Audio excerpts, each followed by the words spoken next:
Listo. Hola chicos, buenas tardes, ¿están ahí? ¿Me escuchan?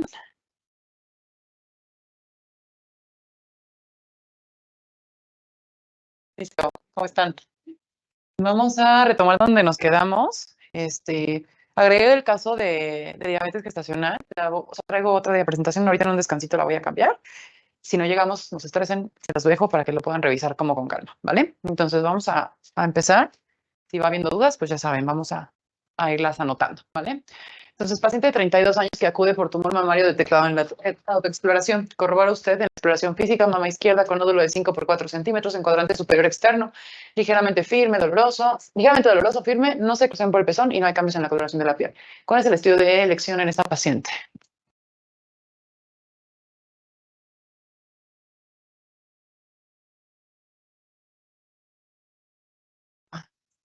Vale, bueno, la mayoría bien. Ultrasonido mamario. Déjenme una cosita que yo veo en la pantalla. Ahí está. Eh, Ahí está, ultrasonido mamario. Recuerden que el ultrasonido mamario va a ser el estudio de elección en mujeres menores de 35 años en caso de que tengamos patología benigna. El ultrasonido mamario no se debe realizar de rutina, se realiza solo cuando hay sospecha de patología benigna. Y en realidad el tamizaje de mama empieza a los 40 años con ultrasonido. Recuerden, entonces empieza con la exploración mamaria a los 18 años, pero personal. Autoexploración mamaria siempre en días que no estemos menstruando y tal.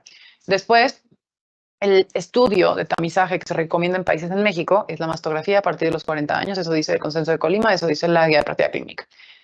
En mujeres menores de 40 años se puede hacer mastografía, sí, pero solo en algunas ocasiones, o sea, en algunas indicaciones, pero de inicio cualquier cosa que yo sospeche en mujeres menores de 35 es ultrasonido. Si la masa es palpable, lo importante va a ser que detectemos si es sólida o quística, porque el manejo va a ser diferente, ¿vale? Se corrobora por estudio diagnóstico una lesión sólida de bordes definidos. ¿Cuál es el tumor benigno de mamas más frecuente?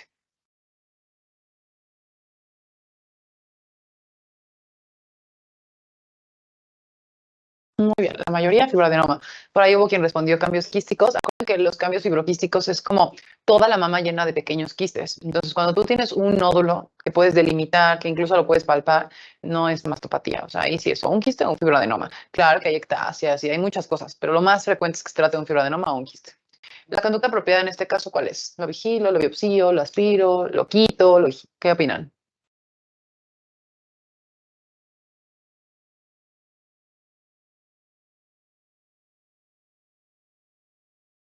Bueno, aquí nos empezamos a complicar un poco. Los fibroadenomas son benignos, eso es cierto, pero hay algunas circunstancias en las cuales los vamos a operar. ¿Cuándo los vamos a operar? Cuando dan mucho dolor, cuando son sintomáticos, cuando miden más de 5 centímetros, cuando por algún motivo tú biopsiaste, porque imagínate que tú por el ultrasonido te reportaba un BIRATS 4, ahí algo raro, decidieron biopsiarlo y en la biopsia dice que es un fibroadenoma complejo, entonces hay que quitarlo, no es un cáncer ni mucho menos, pero es una lesión premaligna, entonces hay que quitarlo y que haya cambio de tamaño entre controles. Habitualmente vamos a vigilar cada año a esta paciente y si pues, se mantiene estable la lesión, pues no hay ningún problema, lo puedes vigilar. Pero si empieza a crecer es cuando suponemos que es lo mejor quitar. Ahora, ¿por qué no quitar todos? Primero es porque si son muy pequeñitos no lo vas a encontrar ni siquiera, o sea, son lesiones muy pequeñas, entonces solo le vas a hacer un hoyo a la mamá y vas a lastimar a la paciente, se queda una cicatriz muy fea y tal. La otra es que cuando la mama es muy reactiva. Entonces, si yo estoy quitando todos los fibroadenomas que van saliendo, es muy probable que eso estimule a las glándulas para que formen nuevos fibroadenomas. Entonces, es mejor no tocarlos a menos de que tengan estas características. En nuestro caso, el fibroadenoma mide 5 centímetros. Dice 5 por 4, pero los 5 por 4 son 5. Entonces, cuando ya mide 5, vámonos, ¿vale? Ahora, el manejo de dolor en fibroadenomas, ¿cuál es?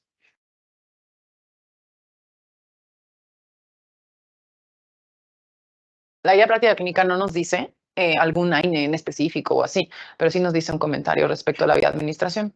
Nos dice que vamos a dar AINE tópico, diclofenaco en gel, es lo que damos literal. ¿Cómo se llama? El que es súper famoso. Lonol, hay uno así que usamos para golpes. Bueno, pues ese también sirve para fibroadenomas dolorosos. ¿Por qué duele el fibroadenoma? En casos chiquitos, por ejemplo, Voltaren, esa, 3, 4 centímetros, duele no porque el fibroadenoma tenga síntomas, o sea, esté provocando una compresión en el nervio o realmente el tal cual duela, sino por el tejido alrededor circundante. Entonces, cuando estamos reglando, las mamas se hinchan, literal, con líquido. Entonces, comprimen el fibroadenoma y ahí sí puede haber como molestias porque comprime el músculo, comprime la glándula, es un tejido muy sensible y tal. Entonces, lo que hacemos es en días de menstruación, cuando la paciente empieza con este síndrome premenstrual, se administra el AINE tópico cada 12 horas y con eso habitualmente hay buen manejo de dolor. Hay muchas recomendaciones respecto a ciertas dietas y demás. Yo siempre les digo, sí hay una dieta libre de xantinas que se recomienda en condición fibroquística, Pero el objetivo de estas dietas es más evitar el edema. Todo es bajo en sal, evitar nueces, todo eso nos hincha mucho. Entonces, al reducir el edema, incluso a veces usamos diuréticos. Entonces, con el diurético te deshinchas y se quita mucho el dolor, ¿vale? Ahora, mujer de 49 años que acude a consulta refiriendo tumoración en cuadrante superior externo de mama derecha, sin antecedentes médicos o familiares de relevancia. A la exploración física detectamos una tumoración móvil de 2 centímetros en cuadrante antes comentado. En la axila no hay adenomegalias. Como parte del abordaje que vamos a indicar en esta paciente.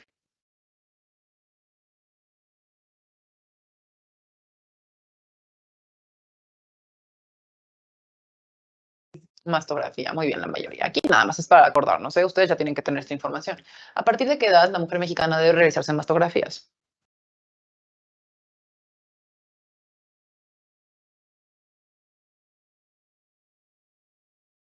Muy bien, todos 40 años. Les juro, ¿eh? He dado 5 años la clase de intensivo y la clase de consolidación y la de contacto, y cada año hay un grupo que no me está a responder esto y yo me muero. O sea, me muero, porque no puede ser que lleguemos al ENAM sin saber que a partir de los 40 años todas las mujeres mexicanas necesitan hacerse una mastografía. Y aquí bien importante, lo veo en la consulta todos los días, el tamizaje no para.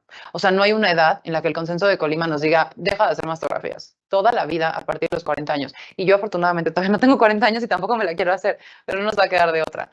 Justo platicaba con una colega radióloga experta en mama y le decía, dime por favor que me hago que no sea mastografía, una resonancia, un PET scan, tú dime, no importa lo que cueste para evitarla. No existe un estudio que al día de hoy supere la mastografía y el grupo de riesgo inicia a los 40 años. Por lo tanto, ni modo, chicas, nos toca a todas. Bueno, el estudio reporta un BIRATS 3. ¿Qué sigue? Ya veo que me están contestando, hay muchas opciones. Cuando nos reporta BIRATS 3, el seguimiento es en 6 meses, ¿vale? Esto igual es un recordatorio. Esta es la clasificación de BIRATS. Recuerden que la clasificación de BIRATS se va a ocupar en cualquier imagen de mama. O sea, tú puedes tener una resonancia, un ultrasonido, una mastografía. Todos te van a clasificar a tus estudios, a tu tumor, a tu mama en BIRATS, ¿ok? Entonces, recuerden que BIRATS 0 no es suficiente, tienes que hacer otro estudio. Por ejemplo, si era un ultrasonido, te va a pedir una mastografía. Si era una mastografía, ultrasonido, luego todavía no le parece suficiente, incluso ahí te recomiendan a veces resonancia. Entonces, 0 es insuficiente y hay un 13% de posibilidad de malignidad. O sea, no me gusta lo que estoy viendo, hay que hacer otro estudio, ¿vale? El 1 y 2 son benignos. El 1 es así súper perfecta, la mama, no le veo nada raro. El 2 es un poquito de fibrosis, es lo normal a partir de los 40 años. 3 son hallazgos probablemente benignos. Tenemos menos de 2% de probabilidad de malignidad, pero requiere un seguimiento en 6 meses y posteriormente anual bilateral por 2 años. Yo aquí siempre me reservo esto. Hay guías que nos dice, si sale BIRATS 3, hazle un seguimiento en 6 meses y luego de ahí en 6 meses y así hasta cumplir los 18 meses y luego ya sigue con tu seguimiento anual. Pero hay guías que dicen que es anual, después durante 2 años. Ahora, mi duda y mi pregunta es, para todo aquel que ha recibido un BIRATS 3, el radiólogo es el que te hace la recomendación. O sea, tú te vas a dejar guiar por lo que te diga. Entonces, normalmente te reportan BIRATS 3, sugiero revaloración en 6 meses. Y a mí me ha tocado en la vida real que me digan en 6 meses y luego la cito en 6 meses y ahí mismo el radiólogo me dice otros 6 meses y luego me dice otros 6 meses y así. O hay gente que me dice al segundo estudio nos vemos en un año. Como que ellos reclasifican, porque hay algunas veces que este BIRATS 3 es un cambio que si ellos ven estable en el siguiente estudio lo dejan como categoría 2. Entonces es muy variable lo que sigue. Les digo, esas son como las dos alternativas, que tengamos un seguimiento cada 6 meses durante 18 meses o que tengamos un seguimiento anual durante 2 años, ¿vale? Luego, la BIRATS 4 es ya sospecha de malignidad y tenemos BIRATS 4A, 4B y 4C. El 4A es baja sospecha de malignidad, 4B sospecha moderada de malignidad y 4C alta sospecha de malignidad. Todas estos 4 requieren una biopsia. Y el 5 es altamente sugestivo de cáncer, requiere una biopsia. Y 6 es cuando ya tengo el diagnóstico de la biopsia y ya como que reclasifico a mi paciente según BIRATS, ¿vale? Ahora, bueno, esta doña con antecedente de BIRATS 3 nunca volvió, revalimos 10 hectáreas y regresa 2 años después con una mastografía que reporta BIRATS 5. ¿Cuál es el siguiente paso en esta paciente? ¿Qué le hacemos? Te puedo decir que el estudio de elección en caso de BIRATS 3 el ultrasonido es otro y ahí te lo va a recomendar, pero normalmente es ultrasonido. Bueno, aquí obviamente ya les dije. Ay, perdón, no, se movió, ¿eh? Es biopsia con aguja de corte. Se movió mi diapo. Ahora, se diagnostica un cáncer invasor de mama y la variante histopatológica más frecuente de esta enfermedad, ¿cuál es? Es truco, a ver si estaban poniendo atención. Muy bien, ductal es lo más frecuente. ¿Cuál es la variante molecular más frecuente en esta enfermedad? Claro, el ductal todos vamos a saber, pero a lo mejor no sabemos el molecular más frecuente. Ahora, si yo no sé nada de cáncer de mama, cuando veo triple negativo me suena muchísimo, pero no es el más frecuente. El triple negativo es el más malo de todos, así que por eso no suena tanto. El más común es luminal. Qué bueno, porque es el que es más fácil de tratar. La variante molecular de peor pronóstico, ¿cuál es? Ya les acabo de decir. Triple negativo. Muy bien. La principal vía de diseminación del cáncer de mama, ¿cuál es?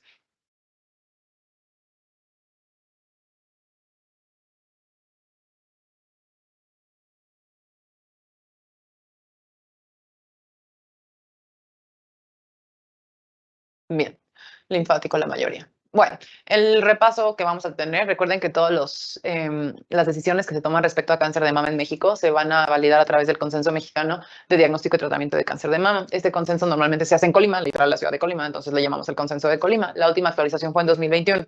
Ustedes lo bajan, es un paper súper grande, de como 100 hojas, me da igual. En realidad está dirigido para toda la gente que se dedica a tratar de cáncer de mama. De hecho, vean cómo en la portada se reúnen todas las instituciones de salud que se dedican a ver cáncer de mama, pero eh, podemos rescatar algunas cosas sobre tamizaje, tratamiento y manejo. ¿Ok? Entonces, ¿qué nos dice? Primero nos dice cuáles son las indicaciones de mastografía. Mujer, le puede hacer una mastografía a una mujer, aparte de los 40 años, obviamente, ¿no? Mujer joven con sospecha clínica de cáncer mamario, independientemente de su edad. O sea, si tú estás sospechando cáncer, lo mejor es hacer una mastografía, no importa la edad. Dos, historia familiar de cáncer en edades tempranas. Se indicará la mastografía anual a partir de los 30 o 10 años antes de la edad del familiar más joven con cáncer. Recuerden, siempre cuando una señora nos dice, mi mamá tuvo cáncer de mama, mi abuelita tuvo cáncer de mama, mi primera pregunta como médico es, ¿a qué edad le dio cáncer de mama? Porque si la señora que tienes enfrente tiene 35 años y ella te dice a los 40, le digo, ya vas tarde. El estudio empieza o a los 30 o 10 años antes de que haya tenido cáncer su familiar directo, ¿ok? Ahora, en caso de que antes de, sea, o sea, esto corresponda a los 25 años, por ejemplo, que justo a mi mamá le dio a los 35, entonces, bueno, a los 34, y luego a ti te tocaría la mastografía a los 24. Ahí no tiene caso hacer mastografía, lo que hacemos es una resonancia. ¿Por qué no hacemos en más jóvenes? Porque la mama de mujeres jóvenes es más grasosa, o sea, literal, el tejido es más denso. Entonces, si yo me hago la mastografía antes de la edad recomendada, no voy a ver nada, todo se va a ver blanco y no me sirve de nada, solo voy a hacerla pasar por un pésimo rato y no va a ser significativo el resultado. Entonces, si tiene menos de 25 cuando le tocaría iniciar, le hacemos una resonancia, si no, pues ya, mastografía. Y el antecedente de una biopsia con un reporte histopatológico de lesiones de alto grado, ¿ok? Sería otra. Pero bueno, son indicaciones especiales, para eso todas las mujeres. Ahora, las recomendaciones generales son autoexamen mamario a partir de los 18 años cada mes, examen clínico mamario a partir de los 25. ¿Esto qué quiere decir? Que un doctor me haga una exploración mamaria una vez al año a partir de los 25 años. Una mastografía anual de tamizaje en mujer asintomática a partir de los 40. Ultrasonido mamario es el estudio de elección para mujeres menores de 35 con patología benigna. Y el uso de mastografía de elección con mama densa, una ultrasonido aumenta la sensibilidad al 87%. ¿Qué quiere decir? Que si justamente la mama es muy densa, en la mastografía te la van a reportar como BIRAT 0, te van a decir que le hagas un ultra. Entonces, al juntar el ultra con la masto, aumentas la sensibilidad de los estudios. Yo siempre cuando me llega un BIRAT 3, trato de no asustar a la paciente, porque obviamente se asustan muchísimo. Y yo les digo, no te estreses, esto simplemente significa que no lo ven, que lo ven raro, porque si lo vieran mal, me dirían, lo veo mal. Lo ven raro. Entonces, como lo ven raro, necesitan el apoyo diagnóstico del ultrasonido. Entonces, con eso lo van a volver a revisar y van a confirmar que esté todo bien, ¿vale? Entonces, en una mujer joven que se palpa una tumoración con datos sospechosos, nos saltamos el ultrasonido. ¿A qué te referirías con datos sospechosos? O sea, una exploración física. O sea, obviamente, si, por ejemplo, ya sabes, lo clásico que nos enseñaba antes de retracción de la piel, piel de naranja, o sea, de que tú lo estás viendo y ya es un cáncer, sí, pídele la masto. Pero si la mujer tiene solo un nódulo palpable, hazle un ultrasonido. Si la NOM dice lo del autoexamen a los 20, ¿qué pondríamos en el ENAM? Yo, la verdad, totalmente contestaría consenso de Colima, ¿eh? Totalmente. Mira, hay pocos temas en México, este, que se actualizan tanto como el cáncer de mama. Muy pocos. Ustedes piensen que el cáncer de mama es la primera causa de cáncer en nuestro país. Mujer, muerte. O sea, como epidemiológicamente es una patología muy importante. Imagínense que en 2021, que estábamos en plena pandemia, se juntaron para actualizar el consenso de cáncer de mama. Es muy importante. Y la verdad es que la guía de práctica clínica, la norma oficial mexicana, aparte de que no están actualizadas, están hechas con las patas. Entonces, esta es una excelente revisión, es mexicana. Entonces, yo me quedo con consenso de Colima, sin duda, ¿eh? Porque está súper actualizada, tiene tratamientos nuevos, o sea, todo, y todo está justificado. No tengan miedo. Si consenso de Colima dice algo y lo dice así de claro, denle. Yo no tendría ni la menor duda, ¿vale? Bueno, ahora les dejo también los datos de malignidad. La verdad es que no creo que les pongan una mastografía en el ENAM. Sería muy injusto porque es imposible, ¿eh? Ni yo sé interpretar mastografías, eso lo hace el radiólogo. Pero, pues ya no sé qué va a pasar. Ya saben que ponen imágenes, ponen cosas muy sospechosas, entonces, bueno, les dejo cosas que no se les pueden pasar en una mastografía. Por ejemplo, ver estos nódulos como estrellitas que tenemos aquí. Otra vez voy a empezar. Ya decidí que hoy no me va a hacer enojar el pizarrón. Voy a hacer con el puntero. Miren, estas estrellitas, así, con los nódulos espiculados, bien definidos, bordes perfectos, eso, malo. O estas acumulaciones se llaman microcalcificaciones agrupadas y la clasificación nos dice que tengamos más de 6 microcalcificaciones, muchos chiquititos. Todo esto es súper, súper mal. Obviamente que ya veas retracción del tejido, contornos irregulares, retracción cutánea, pues también no es bueno. Pero quédense con estas imágenes porque son así las clásicas que si te fueran a poner una masto te pondrían esto. Ahora, la forma de tomar la biopsia o la mejor vía es con aguja de corte, es con un Trucot, que es esta cosa, que hagan de cuenta que lo que tiene es una pistolita. Miren, yo estaba con toda mi actitud positiva y no me pela. Es una pistolita que tiene una aguja y al final, literal, tú con tu dedo haces clic, clic, clic, es una pistola.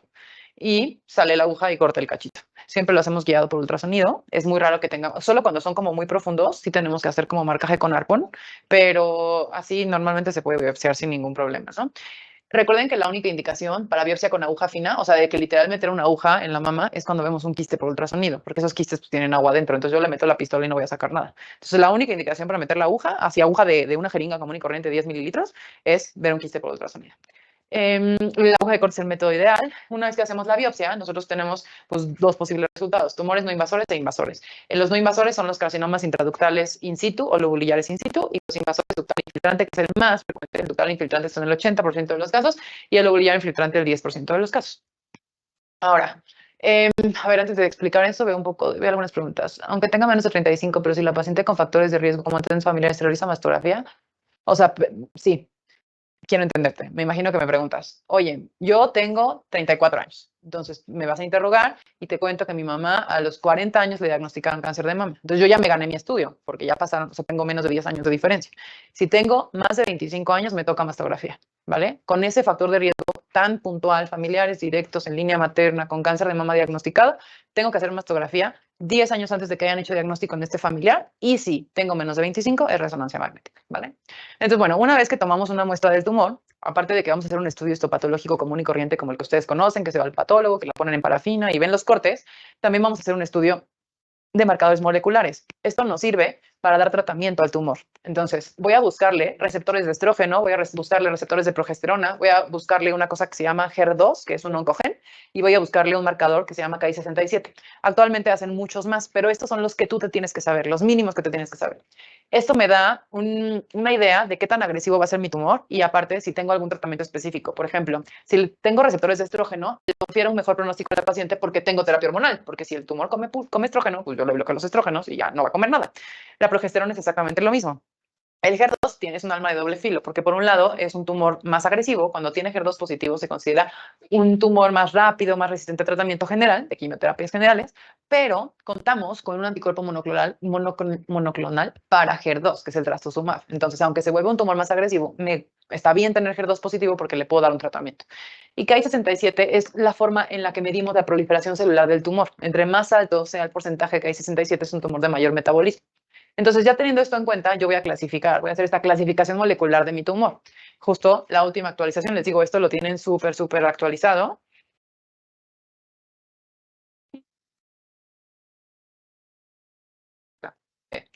Tenemos luminal A y luminal B. Luminal A y luminal B son los de menos agresivos, o sea, no tan buenos, pero tampoco están tan malos.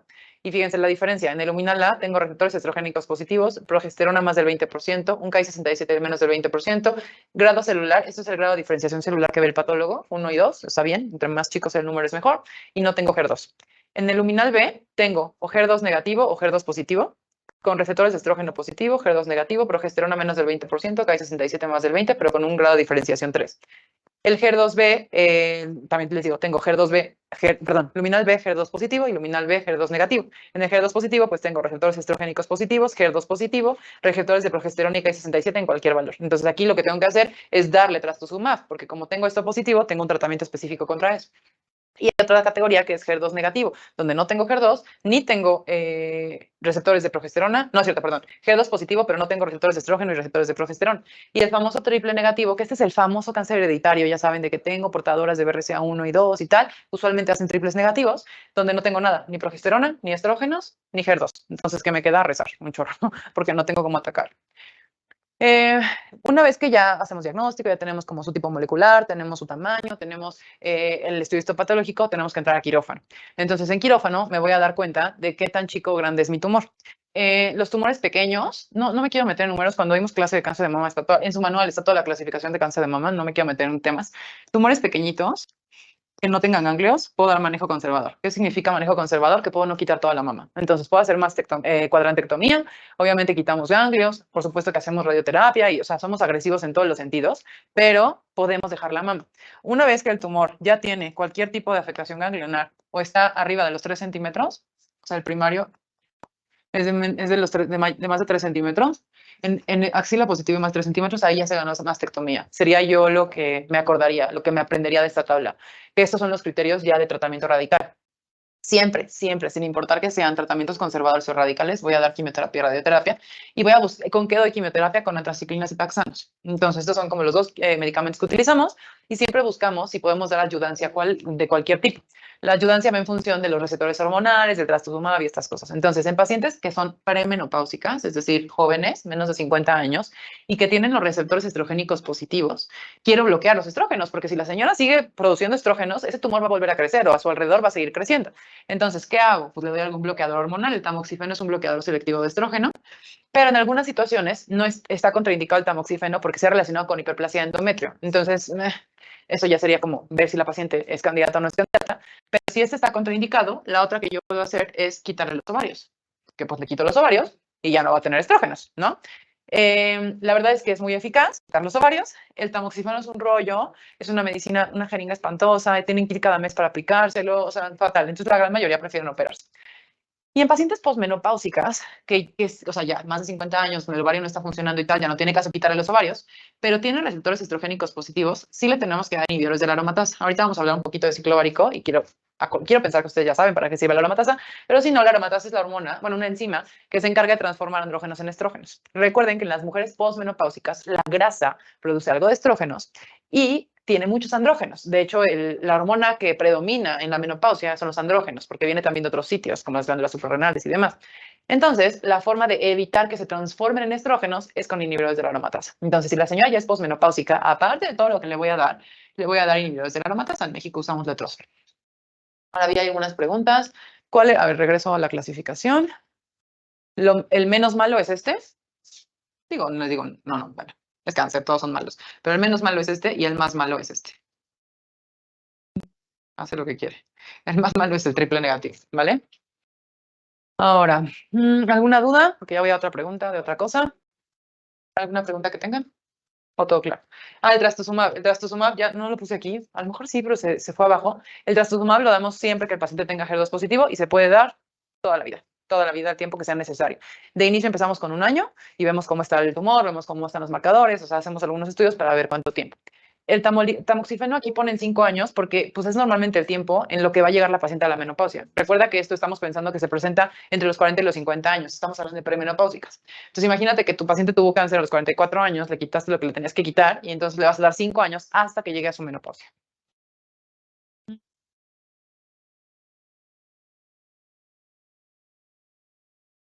Tratamiento ayudante y no ayudante en cáncer de mama es justo eso.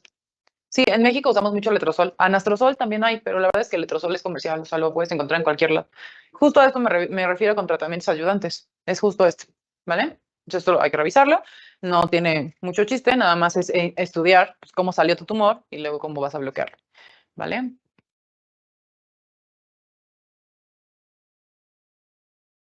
De ser menor de 3 centímetros pero para tumorectomía, ¿el T2 qué? Por eso, es que no vi que decía, ¿el T2 qué? Si durante el tratamiento con tamoxifeno te haces menopáusica, bueno, te llega la menopausia, cambias a anastrozol o vuelves a iniciar terapia. El tamoxifeno es por año, entonces te lo dan, entonces te evalúan, ven si sigues con producción hormonal, o sea, hacemos perfiles hormonales para ver cómo está tu producción de estrógenos. Y entonces ven si eres candidata a otro año y así te vas hasta que llegues a la menopausia. Cuando llegas a la menopausia, vemos en qué condiciones estás y todavía, porque acuérdense que el cáncer también lo es el cáncer de ovario y demás, como que los primeros 5 años es donde hay más remisiones. Entonces, durante estos 5 años es cuando seguimos. Una vez que han pasado esos 5 años y ya no hay ninguna lesión, ya todo bien, hay veces que ya se quedan sin tratamiento y listo. Y hay mucha gente que continúa toda su vida tomando letrozol. Entonces, pues ya eso ya depende de cada paciente. Otra vez se me borró. El de T2 es puede ser de 2 a 5, perfecto, pero 3 centímetros ya se ganó. Si tu tumor, o sea, esta tabla es como muy general. Lo que a lo mejor conviene más aprenderse es 3 centímetros axila positivas, porque T2 es 2 a 5 centímetros. Pero entre 2 a 5 centímetros, ya habitualmente cuando ya rebasan los 3 centímetros ya empieza el ganglio. Entonces, si tuvieras 2 centímetros, pero con ganglio positivo, pues ya cambia de clasificación. Entonces, yo me aprendería 3 centímetros axila positiva, besos, bye, ¿vale? Cada cuánto se hace el seguimiento de perfil hormonal, depende del caso del paciente. Es que no hay, o sea, me encantaría decírselos así en la receta de cocina de seguimiento de cáncer de mama, pero no hay, porque depende. O sea, imagínense que dentro del mismo cáncer de mama tenemos todas estas variedades. Entonces, cada una de esas variedades va a tener un diferente seguimiento. ¿Por qué? Porque imagínate que tu tumor no tiene receptores estrogénicos. Me da igual entonces tu perfil hormonal, porque como no tiene receptores estrogénicos, da exactamente lo mismo. Todos los tratamientos ayudantes se evalúan anuales. Entonces empezamos el primer año, o sea, aquí dice, de elección 5 años, pero nuevamente esto es un cuadro sinóptico, es así como para que tú te acuerdes. Pero todos los tratamientos ayudantes van a darse durante un año. En un año te evalúo y veo si sigues en condiciones para seguir recibiendo ese tratamiento o si tengo que modificar. Solo deben de recordar que si el paciente es premenopáusica, la paciente es premenopáusica y sigue con producción hormonal, pues el tratamiento para bloqueo hormonal va a seguir. Pero si llega a los 52 años, la señora ya no está arreglando, pues se acabó el seguimiento hormonal, porque ya no tiene estrógenos. Entonces aquí le dejan inhibidores de la aromatasa y al año le vuelven a revisar, ¿tienes algo de producción hormonal o no la tienes? Y así nos vamos, ¿vale? Y de hecho, o sea, les digo, cada tumor es diferente. Hay veces que cuando ya hacemos la mastectomía y analizamos el tumor, ya se encuentran que había un 2% de receptores estrogénicos. Entonces cambia como todo el seguimiento de la paciente. Entonces vamos con generalidades, ¿vale? Ahora, paciente... Ok. Me ponen, ¿cuáles eran los tratamientos neoayudantes? Es que depende del caso. Todo es esto. Ay, qué restricción. O sea, la ayudancia va en función del tipo de tumor. Hay veces que si detectan un tumor en la biopsia que tiene receptores estrogénicos, pero es muy grande, empiezan bloqueando hormonas. Entonces empiezan con tratamientos a estos, empiezan dándole tamoxifeno y empiezan a ver si controla el tamaño. O hay veces que empiezan con quimio. La quimioterapia también puede empezar antes de la cirugía. Entonces eso ya es personalizado. O sea, tus manejos ayudantes y neoayudantes van a ser bloqueadores hormonales y quimioterapia, en función de lo que lo necesites. Después valoras el momento oportuno de la cirugía y después valoras si continúas con quimioterapia, continúas con esto y continúas con radioterapia. Mm. La quimioterapia es doxorubicina, adriamicina, ciclofosfamida, paclitaxel, es súper variante. Súper variante, por eso es antraciclinas y taxanos de forma general. O sea, no hay una receta de cocina, les digo, depende de cada paciente. ¿Vale? Neoadjudancia según marcadores moleculares, sí, por supuesto. Todo lo que tú le puedas ofrecer a tu paciente va en función de tu tabla, va en función de lo que tenga, porque cada cáncer de mama es diferente. Entonces, si tu paciente es triple negativo, nada. A veces, pero el tumor mide más de 4 centímetros, hay veces que prefieren empezar con quimioterapia y luego valorar para meter la cirugía cuando ya mida menos de 3. Pero como al principio estaba en 4, pues le quitan toda la mama como sea. Es súper variable. Ahora, aparte, acuérdense, o sea, sí entiendo que lo tenemos que saber todo, pero o sea, el examen no les pueden preguntar exactamente un caso complejo cómo resolverlo. En términos súper generales, simplemente es eso. Hacemos la biopsia, vemos cómo está el perfil molecular, vemos si la paciente es candidata a algún tratamiento en ayudante o ayudante y valoramos cirugía. Fin. En la cirugía haces gangliocentinela para ver si tienes una metástasis ganglionar o no la tienes. Si no la tienes, si tu tumor medía menos de 3 centímetros, nada más haces cuadrantectomía. Si tu tumor tiene algún ganglio o mide más de 3 centímetros, le quitas toda la mama.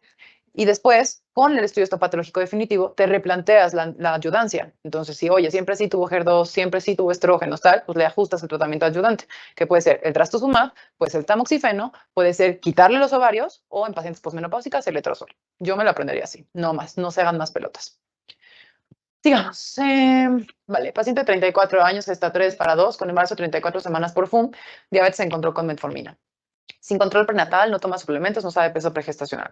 Refiere actividad uterina dolorosa hace 2 meses. Acude a consulta de primera vez. A la exploración física se encuentra producto único vivo a la altura de fondo uterino de 25 centímetros, al tracto vaginal, cervix posterior formado y cerrado, de acuerdo a los hallazgos encontrados en la exploración física y asintomática.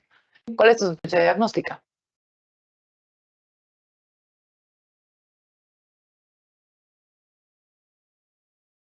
Bueno, este es un caso de restricción. Restricción en el crecimiento a mí me da como mucho tema, porque creo que es un tema súper difícil. O sea, es un tema que los ginecólogos generales ni siquiera llevamos, lo lleva el subespecialista. Porque recuerden que parte del reto de diagnosticar o de monitorizar la restricción del crecimiento no es tal cual la restricción, sino es distinguir entre si es una restricción verdadera o si es un feto pequeño. Porque hay veces que los bebés son chiquitos. Entonces, mi trabajo va a ser como discernir entre esto. Una vez que ya decimos, sí es una restricción, hay 5 tipos de restricciones y esas restricciones van en función vaso sanguíneo que esté alterado al momento de hacer la flujometría. Y esto no es algo sencillo. Esto no lo hacen los ginecólogos, ni lo hace un radiólogo, lo hacen los médicos o especialistas materno-fetales. Cada año nos han dicho que les preguntan restricción, pero yo me voy a basar en lo que dice la guía de práctica clínica. Me han preguntado en los simuladores, no, pero estoy hablando del ENAR. O sea, a mí me gustaría que me dijeran exactamente qué les preguntan, porque yo los voy a enfocar en este caso y les voy a hablar un poquito de restricción sobre cómo no dejar pasar una restricción en el crecimiento, cuáles son los diferentes tipos de restricción, pero hay muchísimos bemoles alrededor de todo esto. Entonces, vamos a seguir como el algoritmo. Me dice, ponen un caso y preguntan cuál de los 5 grados es, pero ¿cómo te preguntan? O sea, ¿qué datos clínicos te dan? Te dicen cómo está la flujometría, cuál es la percentila, te dicen cuál es la pulsatilidad de la arteria umbilical o qué es lo que te dicen, porque así es como tendríamos que hacer diagnóstico. Quiero pensar que no, y a lo mejor el truco está en alguna parte de la pregunta, ¿saben? Entonces no creo que se metan en la flujometría, porque yo creo que ni ellos lo entenderían. Ni yo, pues, eso solo lo entiende medicina fetal. Entonces, yo voy a tratar de llevarlos en este caso para aprender a hacer diagnóstico, qué no se nos debe dejar pasar y sobre todo cuál es el algoritmo para llegar a eso, ¿vale? Y no hablo de los simuladores, hablo del ENAR. Entonces, la guía de práctica clínica mexicana nos dice, espérenme que no veo nada, que se debe de sospechar restricción en el crecimiento cuando hay una discordancia entre 3 centímetros y la edad gestacional y la altura del fondo uterino. Por ejemplo, a partir de las 20 semanas. Entonces, por ejemplo, que tu embarazo de 29 semanas debería de tener 20 centímetros, más o menos 2 centímetros. Eso sería lo normal.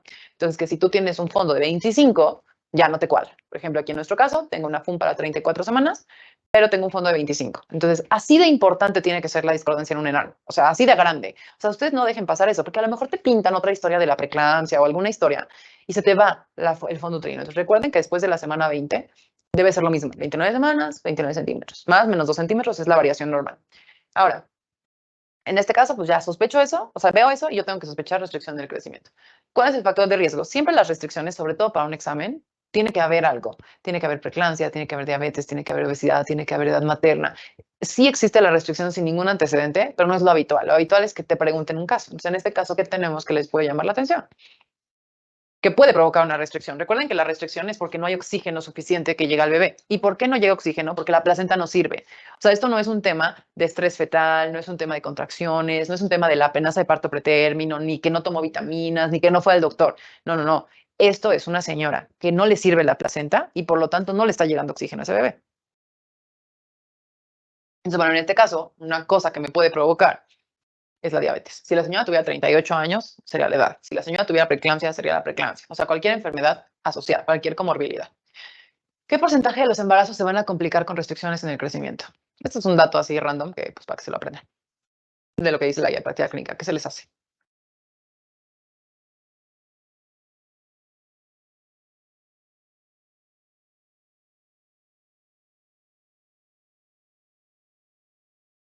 Bueno, se vale adivinar estas cosas, nunca uno las sabe, 10%. Los porcentajes yo los odio, las incidencias, las prevalencias, todo, pero bueno, hay veces que preguntan. Yo me acuerdo que en mi ENAN venía un caso, mi primera pregunta en ENAN, hace muchos años. Todo un caso de una señora con un EBC. Un EBC, señora se cayó, no podía mover una mano, un ojo se le iba, no me acuerdo exactamente, pero bueno, el chiste es que yo había estudiado mucho. Me fue súper bien en mi ENAN, me enfermé, estudié demasiado. Y entonces en el examen venía un caso enorme, larguísimo, larguísimo, de una señora con un EBC.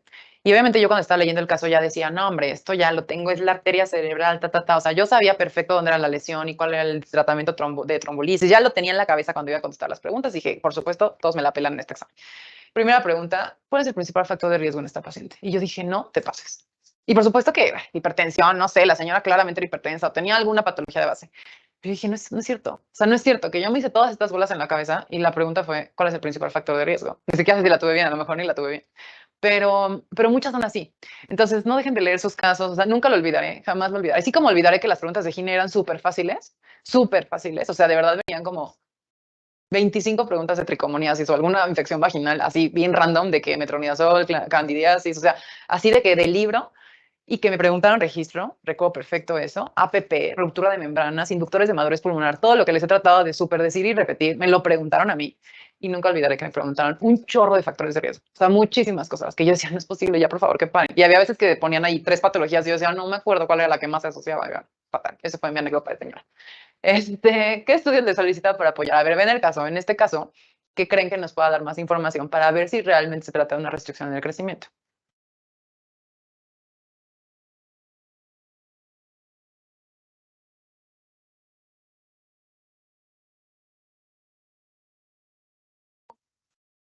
Muy bien. Aquí justo la mitad me contestó bien y la mitad me contestó lo que yo quería que me contestara. La señora no tiene control prenatal. Se los dije al principio de la clase la vez pasada.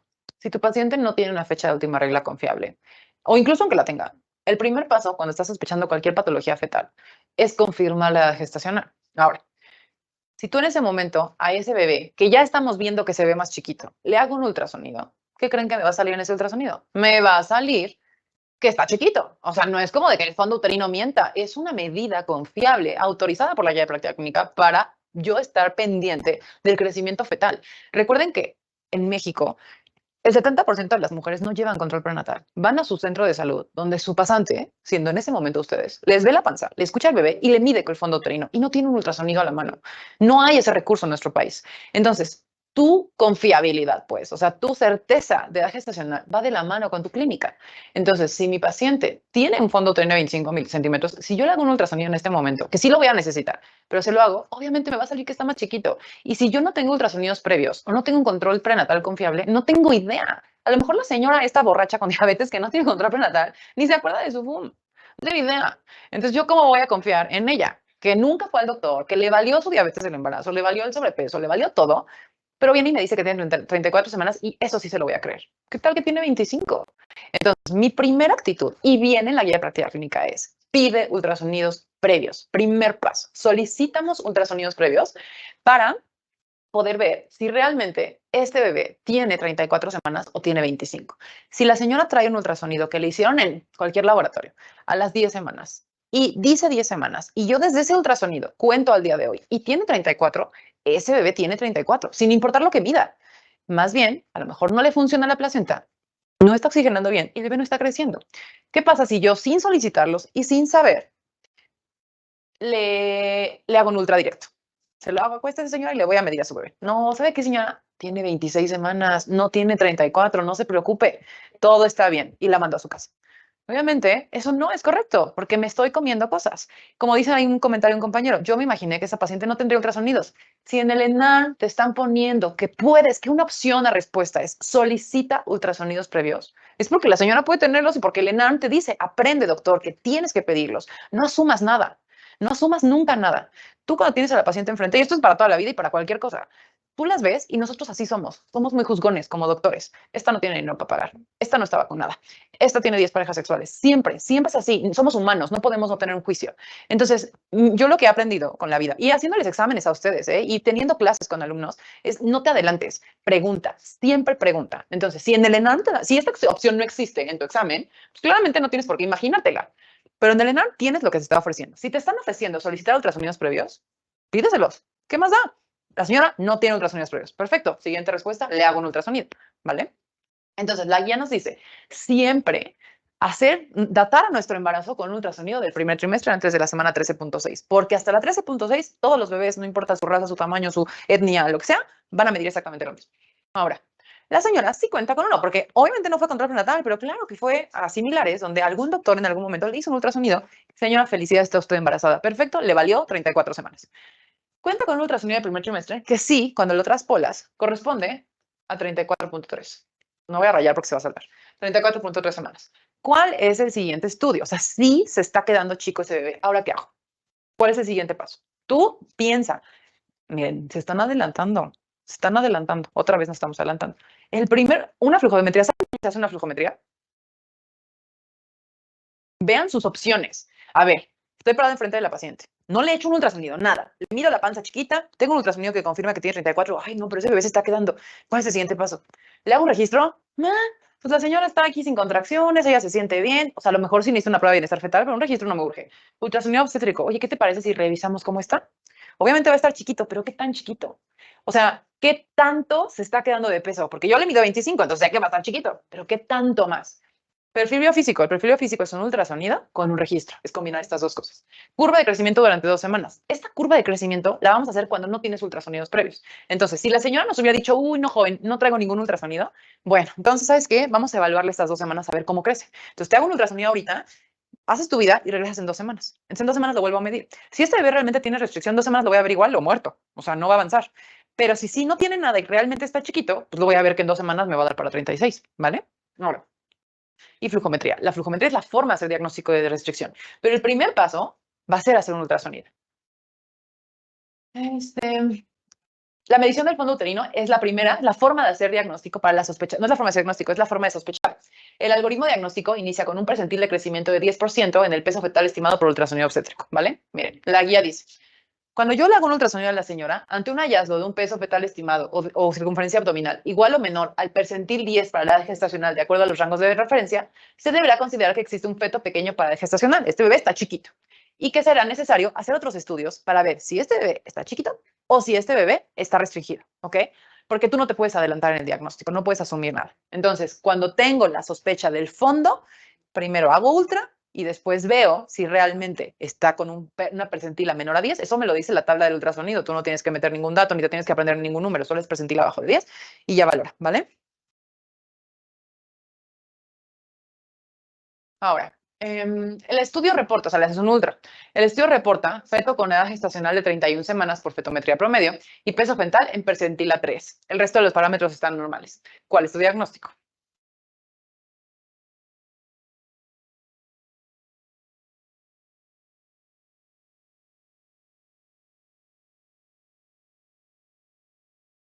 Aquí, pues ya estaba, ¿no? Restricción. Vamos a ver el algoritmo que... Ahorita vamos a hacer el algoritmo completo. Hay algunas peculiaridades que justo cuando me dicen que les preguntan el tipo de flujo de restricción, yo creo que va por aquí la cosa y por eso lo he puesto así, para que revisen la pregunta con calma. Ahora, de acuerdo a la edad gestacional de la paciente, ¿cómo se clasifica este tipo de restricción de crecimiento? Tardío, temprano, tipo 2, feto pequeño constitucional, o tipo 4.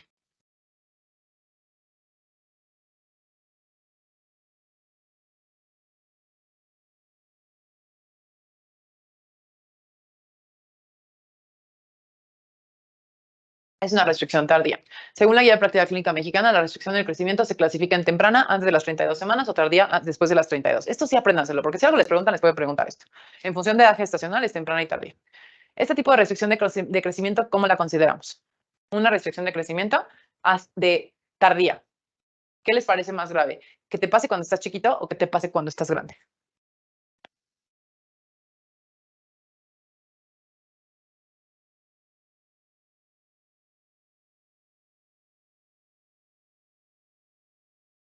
Es peor que te pase cuando estás grande. No, cuando estás chiquito. ¿Por qué? Imagínense que tú tienes 28 semanas y yo a las 28 semanas te digo, no, ¿sabes qué? Si esto es una restricción, tu bebé tiene que nacer. 28 semanas. Y cuando estás grande, ¿qué tal que tienes 34? Oye, no sabes que ya se está quedando de peso tu bebé, este bebé va a tener que nacer. Bueno, pues es mejor que nazca a las 34 a que nazca a las 28. A ver, entonces, la restricción del crecimiento va a ser una incapacidad del feto para alcanzar su potencial genético de crecimiento de acuerdo a las condiciones propias de la gestación y su entorno. Se va a establecer el diagnóstico cuando el peso fetal se encuentra por debajo de la percentila 10. Aquí aguas, porque la guía se contradice mucho. En realidad, vamos a empezar a sospecharlo cuando estamos debajo de la percentila 10. ¿Por qué? Porque si un bebé con percentila 10 tiene una flujometría normal, se llama feto pequeño para edad gestacional. Es un bebé sano, solo chiquito. Pero si ese bebé con una percentila de menos de 10 tiene la flujometría alterada, es decir, está quedándose chiquito porque no le está llegando oxígeno, entonces se llama restricción del crecimiento. Te las puse, pero lo quiero aclarar, ¿vale? Todas las restricciones tienen diferentes causas. Nunca podemos poner el dedo sobre exactamente qué es lo que lo está provocando. Pero bueno, hay factores genéticos, factores inmunológicos, factores ambientales que van a provocar una placentación anormal, una perfusión placentaria reducida con sustancias vasoactivas, con un daño endotelial sistémico y va a provocar una hipoperfunción generalizada. El primer paso para realmente poder hacer diagnóstico es datar correctamente la edad gestacional. O sea, realmente ver cuánto tiene ese bebé para ver si yo me tengo que preocupar o no me tengo que preocupar. Vamos a identificar factores de riesgo, es decir, también en pacientes con diabetes, con hipertensión, con preeclampsia, con esto me va a llamar más la atención y voy a estar pensando en restricción. Vamos a datar la edad gestacional correctamente y vamos a hacer la exploración física con fondo uterino. Una vez que ya tenemos exploración física, pues entonces vamos a hacer el ultrasonido. El ultrasonido de primer trimestre va a ser específicamente la longitud craneocaudal, que es como medimos el tamaño del embrión, lo que nos va a ayudar a datar el embarazo el bebé durante el embarazo. Ahora, tenemos, según la edad gestacional, dos tipos de restricciones. Fácil. La restricción temprana, que ocurre antes de las 32 semanas, que ocurre en el 20-30% de los casos, es mucho menos frecuente que la tardía, pero el problema es que es una alta morbimortalidad, pues porque el bebé puede llegar a nacer antes de tiempo, por lo pretérmino que puede llegar a ser. La restricción tardía es arriba de las 32 semanas. El problema sobre todo es el diagnóstico, porque son pacientes que no tienen ultrasonidos, como lo que vimos en el caso, si tiene control prenatal, no tiene control prenatal, es más difícil aclarar las semanas. Es una enfermedad placentaria leve, que habitualmente tiene un feto maduro con, o sea, porque ya ha rebasado las 34 semanas, pero tiene mala adaptación porque no está bien oxigenada, pero tiene menor morbilidad por la edad gestacional. Entonces, cuando tenemos una restricción, tenemos un gran dilema. Por un lado, pues ya sé que la forma de salvar ese bebé es sacar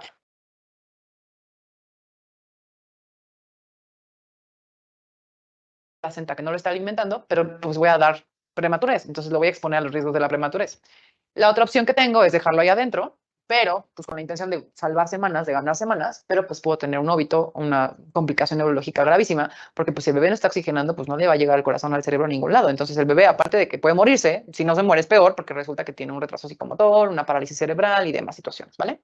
Ahora, parte de que quiero que se acuerden que la aspirina es algo que nos va a ayudar a evitar la restricción del crecimiento. Creo que en preeclampsia se habló de que cuando nosotros detectamos en primer trimestre que hay un incremento de la pulsatilidad de las arterias uterinas, esto habla de mala placentación. Y la mala placentación se relaciona a dos cosas, con preeclampsia y con restricción del crecimiento. Entonces, cuando yo detecto esto entre la semana 2 y 16, puedo iniciar aspirina de forma segura con la intención de mejorar la segunda oleada de placentación, que se vasodilaten estos vasitos espirales que alimentan al bebé y le llegue mejor oxigenación y tengamos menos trastornos placentarios, incluyendo la preeclampsia. Ahora, entonces, el algoritmo que dice la guía, que maneja la guía, ¿en qué semana se suspende la aspirina? En la semana 36. Primero tenemos un bajo peso por el fondo uterino, ¿no? Primera sospecha, panza chiquita. Entonces luego le hago un ultra. Y en el ultra nuevamente confirmo que tengo un tamaño menor al esperado. A ver si no me hace enojar. Luego, cuando ya lo peso por ultrasonido, me va a dar un peso menor a la percentila 10, ¿vale? Y aquí tengo dos opciones. Hacerle el estudio de flujometría con dos resultados, perdón. Una flujometría normal y una flujometría anormal. Si tengo un bebé con un bajo peso, pero con una flujometría normal, esto se llama feto. Miren, me dicen, si no se ve,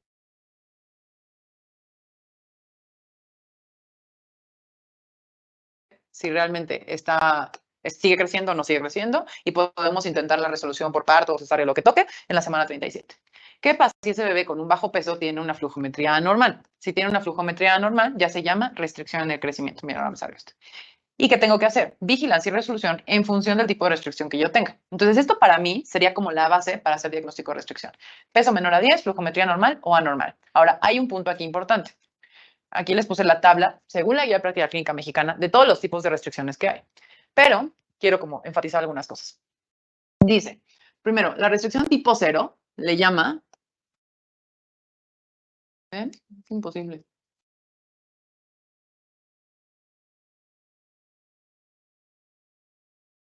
Bueno, tipo 0 o feto pequeño para deja estacional es cuando el bebé está entre percentila 3 y percentila 10, pero tiene una evaluación hemodinámica fetal y materna normal, una flujometría normal. ¿Qué hago con estos pacientes? Doppler cada 2 semanas, llevarlo a la semana 37, no más de la 37, porque los fetos pequeños también pueden hablar de una mala oxigenación. Entonces, semana 37 le puedo dar parto con monitor. Luego ya empezamos con las restricciones. La tipo 1 es un bebé que tiene una percentila en 3, pero tiene todas sus, pero ya tiene, o sea, la razón cerebroplacentaria arriba de 5, la cerebral media. Recuerden que la cerebral media es el vaso central en el cerebro del bebé y que cuando un bebé no está oxigenando, empieza a alterarse la pulsatilidad de este vaso, porque el bebé hace una cosa que se llama brain sparing, que significa que va a dar prioridad al cerebro. En el momento que aumenta el flujo sanguíneo cerebral, esto habla de que el bebé está redistribuyendo para salvarse, entonces está mandando más sangre al bebé. Cuando yo tengo o sea, una ración cerebroplacentaria de más de 5, que es una razón normal, con un índice de pulsatilidad de arterias uterinas normales abajo del 95, entre más alta es la pulsatilidad, es más fuerte la velocidad con la que la sangre llena. Entonces, un bebé que está tolerando bien, que tiene un peso chiquito, o sea, ya está llegando a 3, pero bueno, le puedo hacer un Doppler cada semana y lo puedo llevar a la semana 37. El bebé está tolerando bien. Después viene un tipo 2, donde tenemos un peso abajo de 10, pero ya tenemos una alteración en la cerebral media. O sea, la relación cerebroplacentaria está bajando. Entonces, aunque su peso es un poquito más alto, su cerebro ya lo está resintiendo más y su índice de pulsatilidad de arterias uterinas es mayor a 95, que quiere decir que está mandando más sangre para tratar de compensar. Entonces, como estos valores arteriales están anormales, pero el peso está abajo de 10, sin llegar a 3, pero está abajo de 10. Doble semanal, parto con monitor, vigilancia. Es como más grave, pero bueno, pues igual lo vamos a seguir. Ya empieza como, o sea, cada escalón es que se va deteriorando más. El tipo 3 es una percentila abajo de 10, pero ya tiene una cosa que se llama flujo diastólico ausente en la arteria umbilical. Esto es un pasito más en la hipoxia de la hemodinamia del feto, porque la arteria umbilical es la arteria que va a llevar toda la sangre del feto hacia la placenta. Entonces, el flujo diastólico es la segunda curva que tiene la salida de sangre, y cuando no está presente es porque todo el oxígeno se lo está quedando al bebé. Es una forma como rápida de explicarlo. Entonces, cuando no solo tiene flujo sistólico y no diastólico, habla de hipoxia. Entonces, en estos casos, tengo un feto chiquito con flujo diastólico ausente, pues nada, Doppler cada 2 o 3 días, a las 34 semanas le tengo que dar cesárea. Luego tengo el tipo 4, donde nuevamente tenemos un feto con una percentila 10 de peso, con una alteración en la cerebral media y una, perdón, de la resonancia cerebroplacentaria y una alteración del índice de la pulsatilidad de la arteria cerebral media directamente. Esto de aquí es la relación entre la cerebral media y la placenta. Entonces vemos cerebral media placenta. Aquí ya estamos viendo solamente la cerebral media.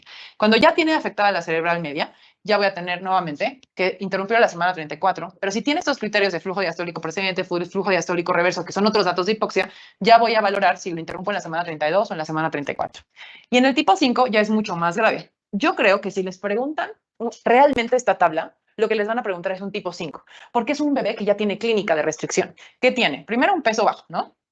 Tiene un perfil biofísico alterado, es decir, tiene poco líquido, tiene pocos movimientos respiratorios, tiene pocos movimientos mayores, tiene, o sea, algo grueso que estamos viendo. O sea, no son alteraciones en las arterias, sino es en la clínica. Puede tener una PSS con variabilidad menor a 5 latidos por minuto, en ausencia de ninguna otra causa, un flujo diastólico reverso, que ya es como de lo más grave que tenemos en la arteria umbilical, y ya alteraciones mucho más severas. Estos bebés tienen que nacer ya. Doppler cada 2 a 24 horas y tenemos que interrumpirlos más o menos en la semana 28. Como les digo, es una tabla súper compleja, súper complicada, porque te tendrías que aprender todos los flujos cerebrales que por supuesto no tiene ningún sentido que nos aprendamos. Entonces yo sí pienso que si te dan un cuadro y te dicen, tenemos un feto con una percentila de peso menor al 10% que tiene oligohidramnios. Entonces, si te está diciendo que ya el bebé tiene oligohidramnios, directamente es un tipo 5. Estas otras clasificaciones, el bebé no se le ve nada aparte del peso. Recuerden que el líquido es un marcador de bienestar fetal. Entonces, cuando el bebé está bien oxigenado o aguantando vara, como tolerando, va a orinar. En el momento que el bebé deja de orinar, llega a este punto y ese bebé ya tiene que nacer. O sea, si tú tienes un bebé de 28 semanas con un perfil biofísico alterado y un peso menor al 10% de percentila de las semanas esperadas por ella, nada, pues es un tipo 5. Pero si tienes un bebé que te echen cualquier choro, no, pues está entre 3 y 10, pero la flujometría está normal, es un tipo 1, ¿vale? Siempre los ponen por clínica en los simuladores. Simétrico, eso no existe, ¿eh? O sea, eso de simétrico armónico, asimétrico, disarmónico, eso ya no existe.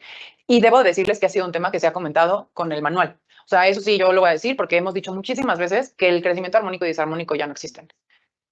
Entonces, asimétrico, simétrico no existen. Esta guía de práctica clínica, les debo el año, ahorita la voy a revisar, pero ni siquiera está tan nueva. Es como 2018. Entonces, desde 2018, esto es lo que se está usando en flujometría. Yo auténticamente les puedo decir que no creo que les pregunten lo del asimétrico y simétrico. Les podrían preguntar una restricción tipo 5, que es la más severa, que te dijeran un bebé chiquito sin líquido tiene que nacer, sí, sí tiene que nacer. Porque ese bebé chiquito que ya tiene clínica de pérdida de bienestar fetal, pues no tiene nada que hacer ahí adentro. O sea, imagínense que les pueden poner un caso. Señora con preeclampsia, convulsiones, o sea, la historia que tú quieras, y el ultrasonido tiene un feto con una percentila 3 de crecimiento en anidragos. ¿Qué estás esperando? O sea, ese bebé tiene una restricción severa, una restricción tipo 5, temprana, porque es antes de las 32 semanas, ese bebé tiene que nacer. Oye, ¿tiene que nacer en las próximas 24 horas? Por supuesto que tiene que nacer en las próximas 24 horas, ¿vale? Ahora, tengo otro caso con algunos vasos arteriales que creo que pueden ser más importantes que se aprendan más que esto, porque aparte de eso, esto ni siquiera es un vaso tal cual que midas, sino son relaciones entre vasos sanguíneos, entonces es complejo. Por eso les digo que me parece que restricción es una cosa que ni siquiera deberíamos estar revisando. Pero bueno, me han dicho que los preguntan, así que aquí está la información. A ver, paciente de 32 años de edad, gesta 3, cesárea 1, aborto 1, con un embarazo de 31 semanas, enviada por cifras tensionales de 160 a 110, corroborada a los 15 minutos con 170 a 110. La exploración, feto único, longitudinal, cefálico, frecuencia cardíaca de 139, con fondo uterino de 27 centímetros. Estudios de laboratorio con hemoglobina de 12, hematocrito 31, plaquetas de 90.000, creatinina de 1, glucosa 89, ALT 75, AST 98, DHL 231, en recolección de orina 24 horas con 280 miligramos en 24 horas, con un ultrasonido, con un peso de 1.620 gramos en percentila 1, ¿vale? Entonces, este bebé todo jodido, con esta mamá toda jodida, ¿qué estudio de bienestar fetal crees que pueda darnos más información?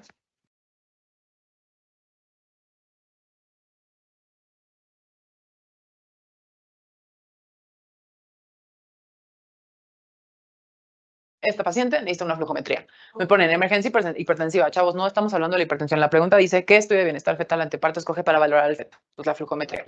Prueba sin estrés, sí me puede dar algo de información, o sea, de cómo está en este momento, pero lo que me interesa es esto. La PCS yo no voy a obtener información respecto a nada del peso y a su oxigenación. Que a lo mejor saldría molado, sí, seguramente saldría molado, pero bueno, el monitoreo intraparto no le voy a dar parto a esta señora. Perfil biofísico, pues sí, es un buen estudio de bienestar fetal, pero lo mejor es la flujometría. ¿Cuál es el vaso sanguíneo que se valora en la flujometría Doppler como predictor de preeclampsia? Esto sí lo saben. Sí nos orientaría el perfil biofísico, pero si tienes la opción de flujometría, lo mejor es la flujometría. A ver, no. Lean la pregunta. Predictor de preeclampsia. Ustedes ya saben esta respuesta. No me contesten otra cosa. Predictor de preeclampsia. No estoy hablando del bebé, estoy hablando de la preeclampsia.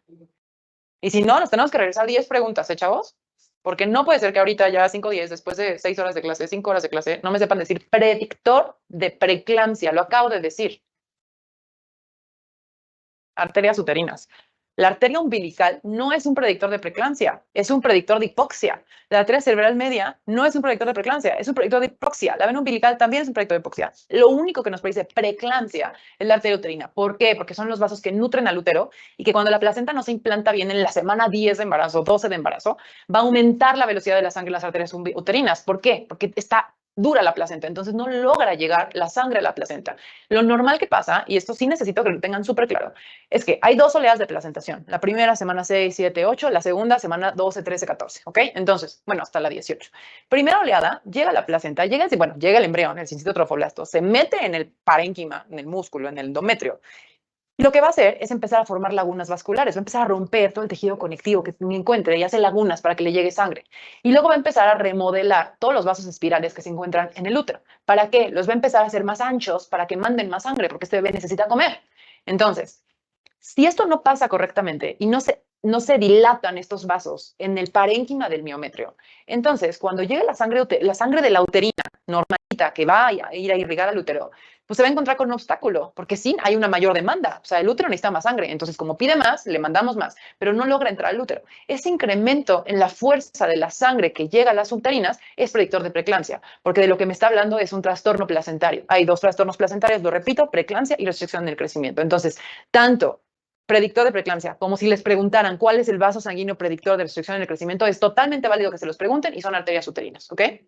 Ahora, ¿cuál es el vaso sanguíneo de elección para tomar decisiones en restricción y que también valora anemia fetal? De todos estos, ¿cuál creen que suene más importante? Y habla también de anemia. Eso también se ha mencionado, creo que cuando hizo inmunización lo debemos haber mencionado. Es la arteria cerebral media. ¿Qué pasa aquí?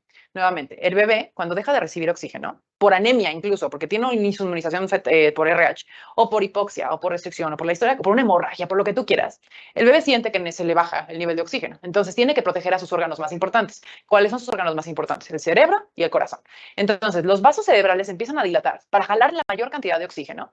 Y entonces, si tú mides cómo está la velocidad de la sangre en la arteria cerebral media a un bebé en hipoxia, se ve un aumento en la velocidad de la arteria cerebral media. Se ve un aumento en la pulsatilidad, que la pulsatilidad es la fuerza con la que llega la sangre. Se ve un aumento en la velocidad, se ve un aumento en el flujo, porque esos vasos arteriales cerebrales, esas arterias cerebrales empiezan a dilatar. Entonces, en el momento que yo detecto que hay un aumento en la pulsatilidad de la arteria cerebral media, tengo que pensar, ese bebé está entrando en hipoxia, no está compensando de 6 meses, nada, está empezando con hipoxia. Entonces, su primera actitud va a ser aumentar sus flujos cerebrales. Entonces, mi arteria cerebral media va a aumentar de tamaño y va a aumentar de pulsatilidad y va a aumentar de velocidad.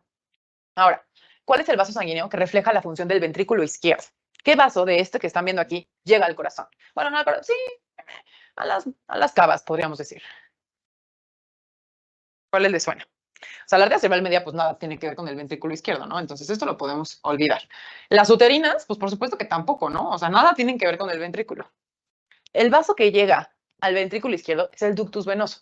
Recuerden que el ductus venoso es un vaso que atraviesa el hígado. Entonces viene del cordón, entra por la pancita del bebé y va a atravesar el hígado para llegar al corazón. Este vasito sanguíneo es muy importante porque va a irrigar al hígado, que sí necesita oxígeno, o sea, es el primer lugar donde libera oxígeno, libera sangre de la mamá, pero va a avanzar y avanzar hasta llegar al corazón fetal. Y del corazón fetal ya empieza como toda su vuelta, ¿no? Entonces, el vaso que en este caso se acerca más al ventrículo izquierdo es el ductus venoso. Y nos habla de función cardíaca. Ahora, por el diagnóstico de preeclampsia con datos de severidad y restricción del crecimiento intrauterino se indica la interrupción del embarazo. ¿Cuáles son las medidas que usted indicaría en el feto? Como ven, tenemos un bebé de 31 semanas. ¿Qué van a hacer? ¿Qué opinan aquí?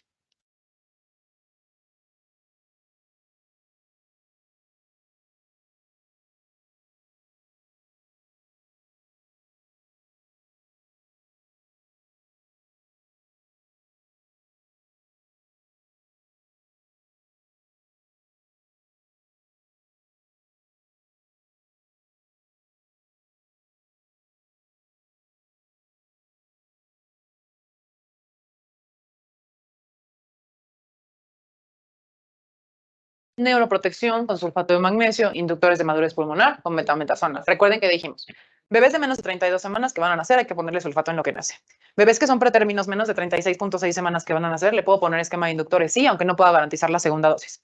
Ahora, ninguna ya que las interrupciones urgentes, en lo que vas caminando a quirófano le puedes poner la dosis de betametasona, no pasa nada. Inductores de madurez pulmonar está bien, pero te hacía falta la neuroprotección y la prueba sin estrés nada tiene que ver, ¿vale?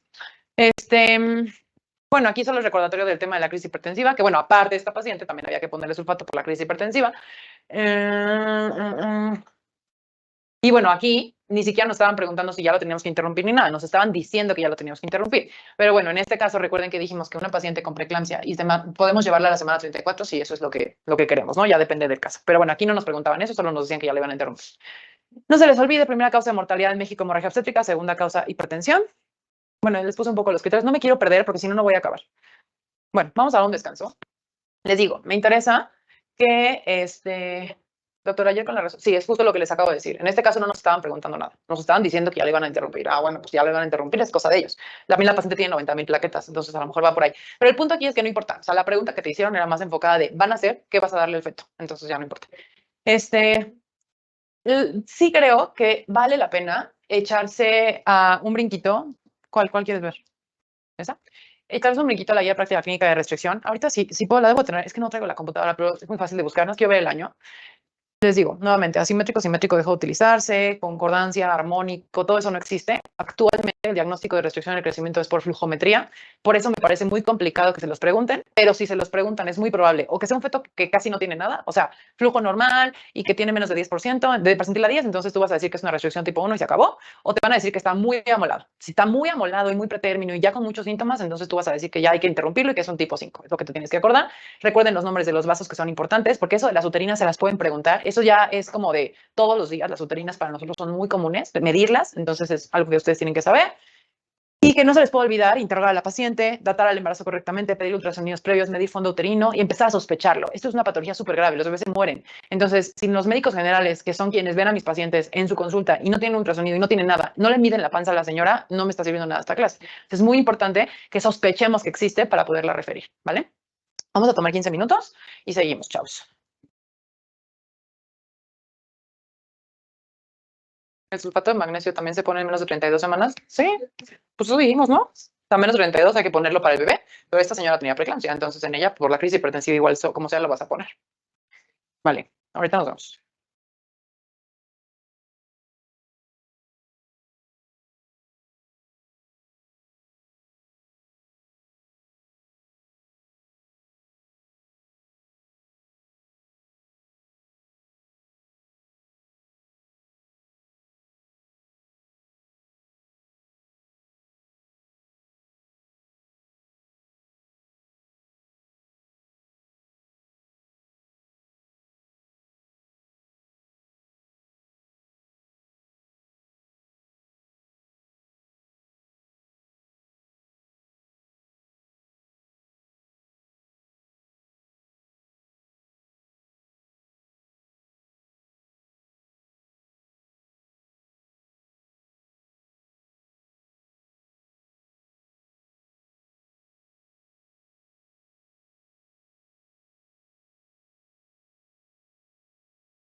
Perdón, me llamó una paciente y me entretuve unos minutos más.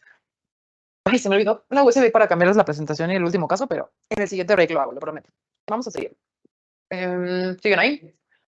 Para la prevención de preeclampsia, sedacia, acetilsalicílico, Esta pregunta me la han hecho mucho, la aclaro de una vez, porque hay como muchas dudas alrededor de cómo iniciar la aspirina.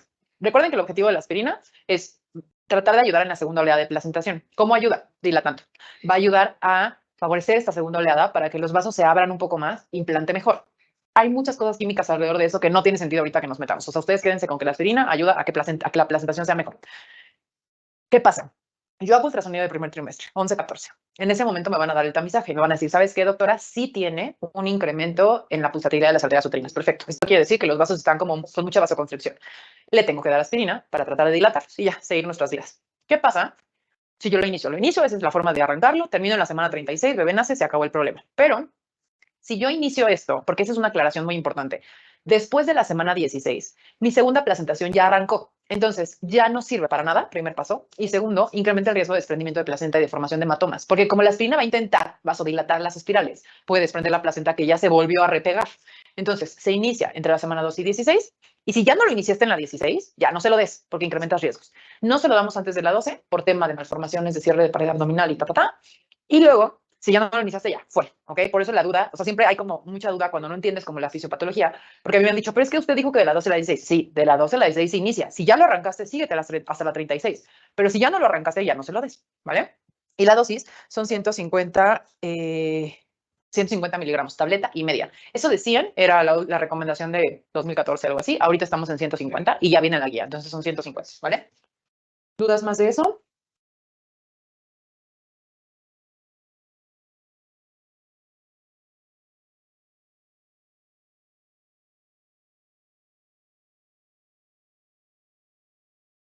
Ah, bueno, a ver, tampoco. Este es un caso así súper chirulero de COVID, que solo es para recordar COVID y embarazo, ¿vale?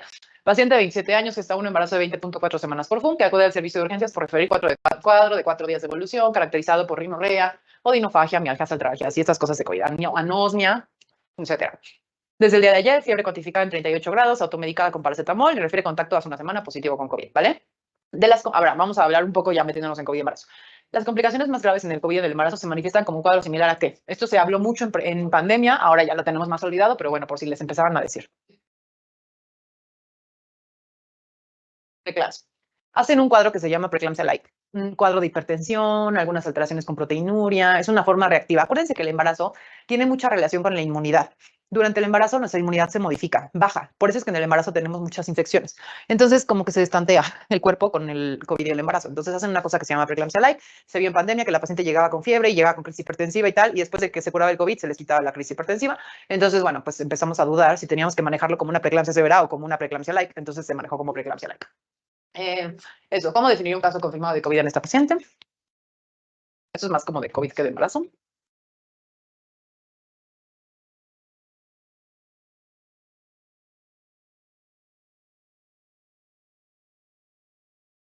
Uno, obviamente, esto ya de memoria para examen. ¿Cuáles serían los criterios de ingreso hospitalario en una paciente embarazada? No quiero perder el tiempo en esto. ¿Qué nos importa?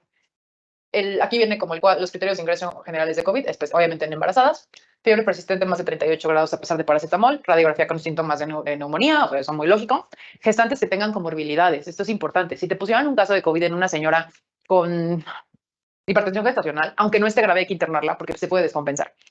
Eh, Confusión, la urea aumentada, o sea, la escala de Cruz 65. ¿Y qué más? Bueno, y dentro de las alteraciones hematológicas más frecuentes es la linfopenia progresiva con los linfocitos menores a 1000 por milímetro cúbico. Entonces, bueno, obviamente es DHL mayor hasta 300, pues por supuesto que la tendríamos que ingresar. Me interesa que se acuerden linfopenia y que se acuerden de los criterios generales de ingreso. Ahora, ¿cuándo se considera ideal la fecha? Esto es importante. ¿Cuál es la fecha ideal de interrupción de embarazo en una paciente con COVID?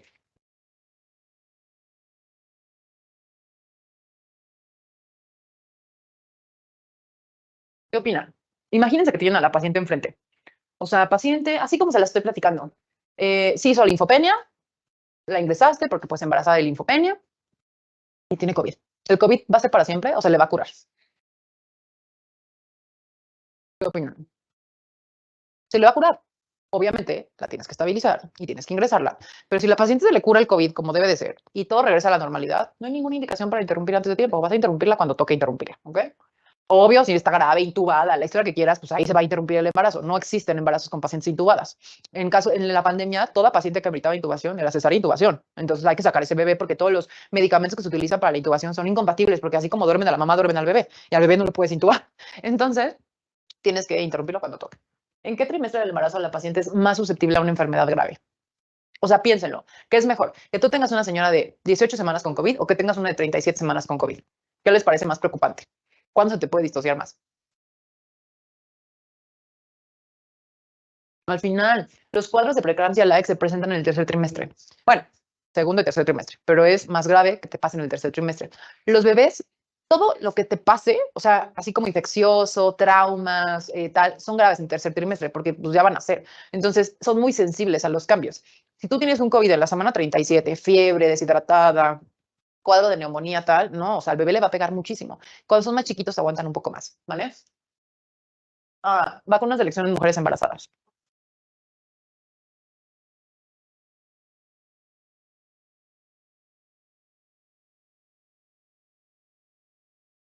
Incluso se recomendaba la lactancia materna aunque la mamá estuviera infectada. Sí, pero tuvimos como mucho tema porque pues el riesgo de contagio, o sea, se recomendaba que le dieras la leche de la mamá, pero no que se pegara a la bebé. Obvio, les estoy hablando de experiencia personal. ¿Qué pasa si tienes una señora con COVID y luego le pegas a su bebé? Pues seguramente se va a infectar de COVID también el bebé.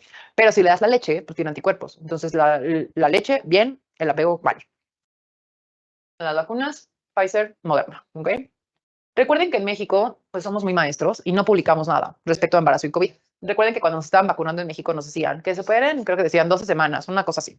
No hay ninguna recomendación mexicana que nos diga en qué semana hay que iniciar el embarazo. La única publicación que hay respecto a COVID en México es esta de Ginecología Obstetricia en México, donde no recomienda una edad gestacional específica para iniciar la vacunación y recomienda que hagamos lo que diga la CDC. ¿Qué dice la CDC? La CDC dice que podemos vacunar en cualquier momento del embarazo. Entonces, si a ustedes les llegaron a preguntar en qué momento del embarazo se recomienda la vacunación, la respuesta de la CDC es en cualquier momento, en cuanto puedas. Primer trimestre, segundo trimestre, tercer trimestre, Pfizer y Moderna, y ya. En el único lugar donde hicieron alguna recomendación respecto a edad gestacional fue en España, donde la SEGO dijo que a partir de la semana 20, no cierto, sí 20, porque no les parecía segura en primer trimestre, pero eso fue lo único que dijeron.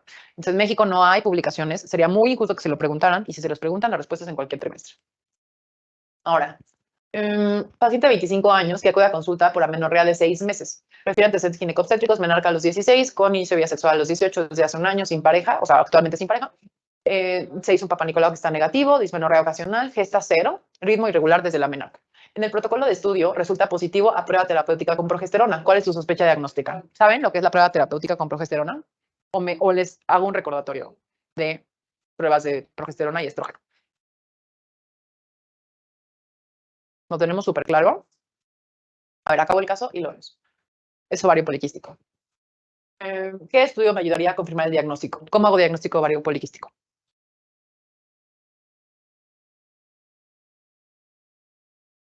Ahorita les vuelvo a recordar el ciclo y esas cosas porque sí sirve para todas las amenorreas, ¿vale?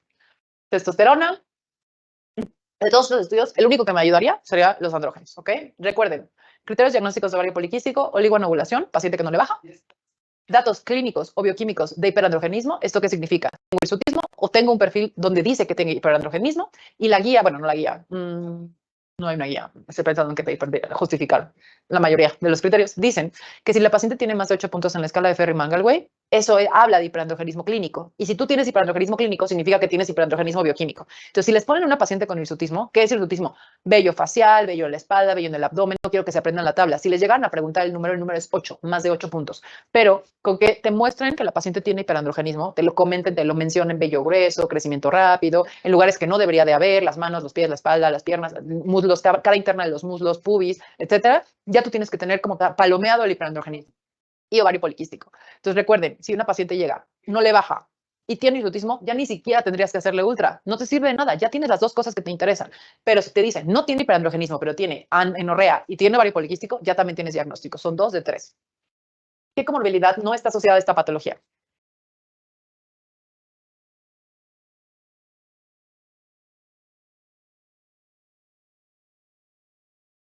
Claro, nada que ver con displasias. Una vez hecho el diagnóstico, ¿qué estudios complementarios debemos solicitar? Esto pensando en qué otra patología se puede relacionar al ovario poliquístico. ¿Qué les gusta de todo esto? ¿Qué me puede dar más información?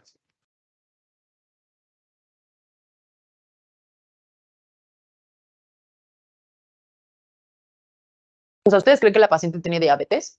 ¿Creen que a los 25 años tenga diabetes o no tenga diabetes y más bien tenga resistencia a la insulina? Porque ¿qué es lo más frecuente? Que tenga resistencia a la insulina. Entonces, una curva de tolerancia oral a la glucosa no está indicada. Una prueba de esfuerzo no está indicada. La señora puede tener dislipidemia y puede tener aterosclerosis, pero a esa edad no tienen una alteración en la prueba de esfuerzo. Un perfil de lípidos, pues sí puede tener dislipidemia. Prueba terapéutica con estrógenos y progesterona no me serviría para nada. Perfil de lípidos, química sanguínea e insulina. Claro, con esto voy a ver si tiene dislipidemia y si tiene resistencia a la insulina, ¿vale? La resistencia a la insulina, recuerden que se calcula con el índice de HOMA. Esta diapositiva la agregué porque algún alumno nos dijo, es que nos preguntaban índice de HOMA. El índice de HOMA es un índice desarrollado desde hace 25, no, 25, no, como 35 años, que calcula insulinemia en ayunas por glucemia en ayunas entre 405. Si ese valor te da más de 3, es que habla de resistencia a la insulina. Recuerden que la resistencia a la insulina es el paso previo a la diabetes. Entonces, muchísimas mujeres, yo se las pido a todas, muchísimas mujeres tienen resistencia a la insulina. ¿Cómo rompo esta resistencia a la insulina? Puedo usar metformina o puedo hacer ejercicio, puedo bajar de peso, puedo tener una dieta adecuada. Con eso es suficiente para que tu músculo se active y consuma más esa insulina y esa glucosa. Ahora, otras cosas que le debemos de pedir a estas mujeres, un perfil hormonal en fase folicular temprana, que quiero decir, primeros días de la regla, le mido FSH y LH, es válido, no es la forma de hacer diagnóstico, pero me va a dar mucha información. Una química sanguínea para ver la glucosa y para ver el perfil de lípidos, una insulina sérica el mismo día de la química sanguínea para poder sacar mi índice de HOMA, un perfil tiroideo y prolactina, porque recuerden que el hipotiroidismo y la hiperprolactinemia son diagnóstico diferencial de ovario poliquístico. Entonces, mi paciente en amenorrea podría tener hipotiroidismo y podría tener hiperprolactinemia. Y un ultrasonido transvaginal, pues para valorar el ovario, ¿vale? Ahora, la primera línea de tratamiento farmacológico para esta paciente, ¿qué debe incluir? ¿Cuál es el tratamiento del ovario poliquístico?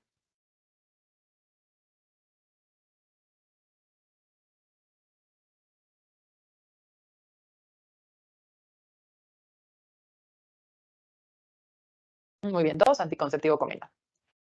A ver, me interesa, a ver, creo que ya no hay otra. Bueno, solo recordar, aquí abajo les dejo la tabla de Ferry-Mangalway, que es la tabla de hiperandrogenismo, de hirsutismo. Recuerden que los criterios de Rotterdam del 2003 son los que más utilizamos. Después, en 2006, se hizo un consenso por la Sociedad de Andrógenos, pero al final es lo mismo, porque aquí dice hiperandrogenismo clínico bioquímico o anovulación. Fin, es lo mismo, es exactamente igual.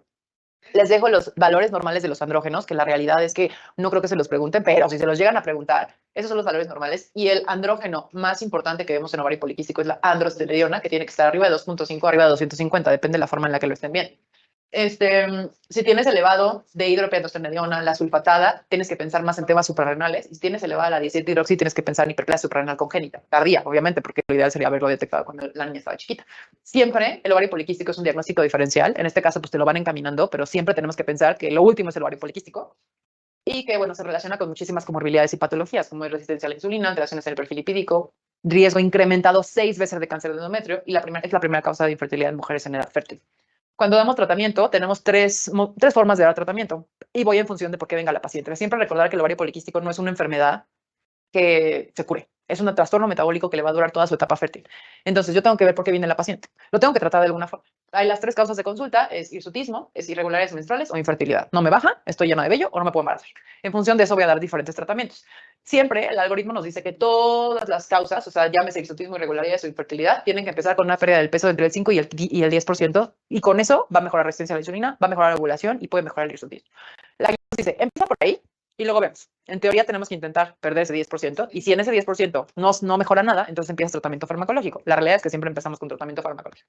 Primera línea de tratamiento es el anticonceptivo. ¿Qué hace el anticonceptivo? Bloquea el ovario. Bloquear, deja de trabajar. Entonces, si el ovario no está trabajando, no estoy teniendo una producción normal de andrógenos, y si no estoy teniendo una producción normal de andrógenos, no estoy teniendo hirsutismo, no estoy ovulando, estoy anovulatoria, pero estoy arreglando mensual, estoy resolviendo el problema a la paciente, estoy reduciendo mi riesgo de cáncer de endometrio.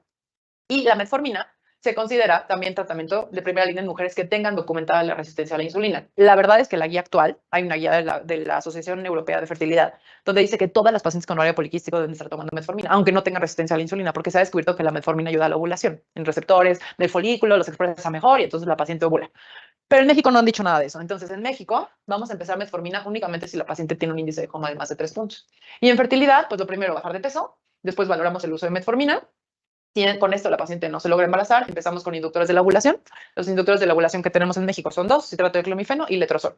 ¿Cuál es de primera línea? La realidad es que es letrozol, pero las guías hablan de más citrato de clomifeno. El citrato de clomifeno, la diferencia que tiene es que es mucho más barato. O sea, por poner un ejemplo, un letrozol te puede costar una caja 3,000 pesos y el citrato de clomifeno te cuesta 200 pesos. Entonces, al ser más barato, pues es primera línea. Empezamos con clomifeno. Si la paciente no responde a clomifeno, le damos el clomifeno al inicio del ciclo para ver si ovula. No ovula, entonces considero mi segunda línea, que es letrozol. Si con mis dos inductores de la ovulación no ovula, entonces voy a seguir una cosa que se llama drilling ovárico. El drilling ovárico es un procedimiento que por la paroscopía entramos y le hacemos hoyitos al ovario. ¿Con qué intención? Romper los quistes, destruir tejido ovárico que está funcionando de más. Muchas veces con esto, pues ya el tejido ovárico residual empieza a ovular un poco mejor. Y si se hace, de hecho, en perinato hay un protocolo de puras pacientes que están en drilling y sí tienen buenas tasas de embarazo. Si esto no funciona, vienen las gonadotropinas, que es directamente inyectarle FSH a la paciente y LH para que ovule. Y si esto no funciona, pues sigue el in vitro, ¿vale? Respondo dudas y hago un recordatorio. ¿En qué momento deben iniciarse los anticonceptivos si la paciente es irregular? Pues tendrías que inducirle la regla y ya que regla iniciar el anticonceptivo. Ahorita hablamos un poco de eso.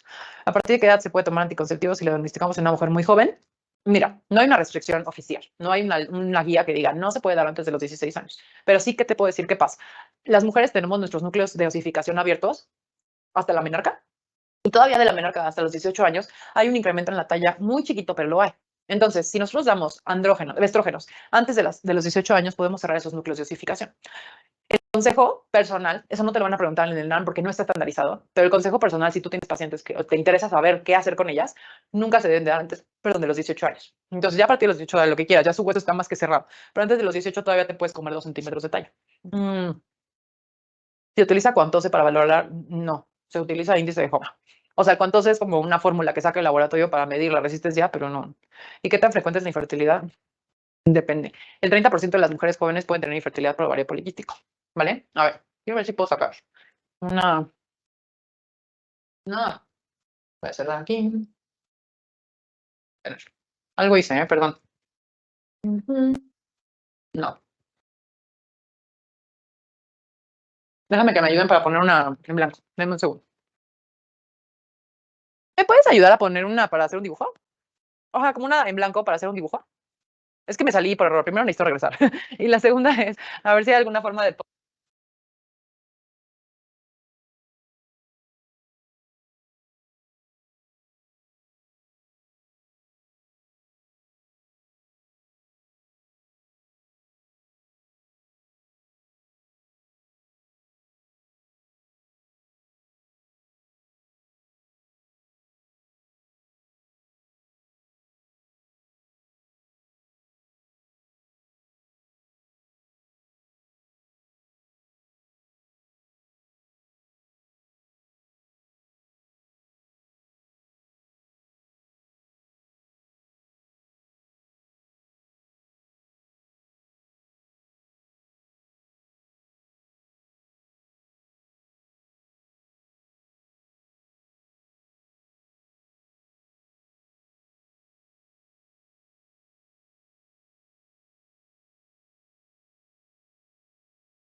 Disculpen.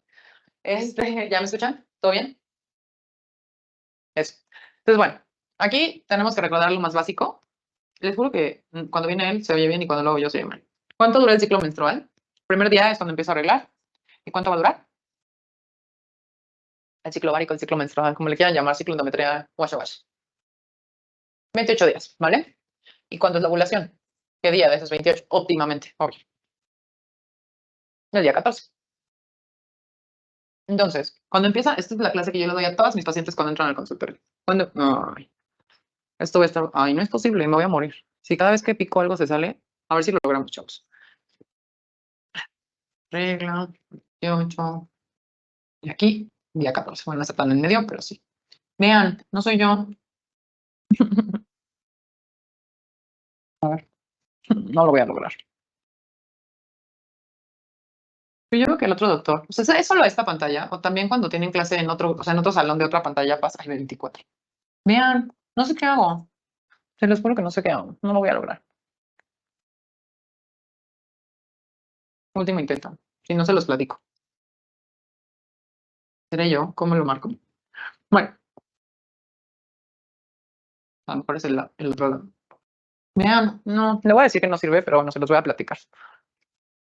No se puede, ¿eh? Cada vez que toco la pantalla, se bota y se me borra todas las anotaciones. O sea, no sé, porque si les quería hacer un dibujo, pero no voy a poder.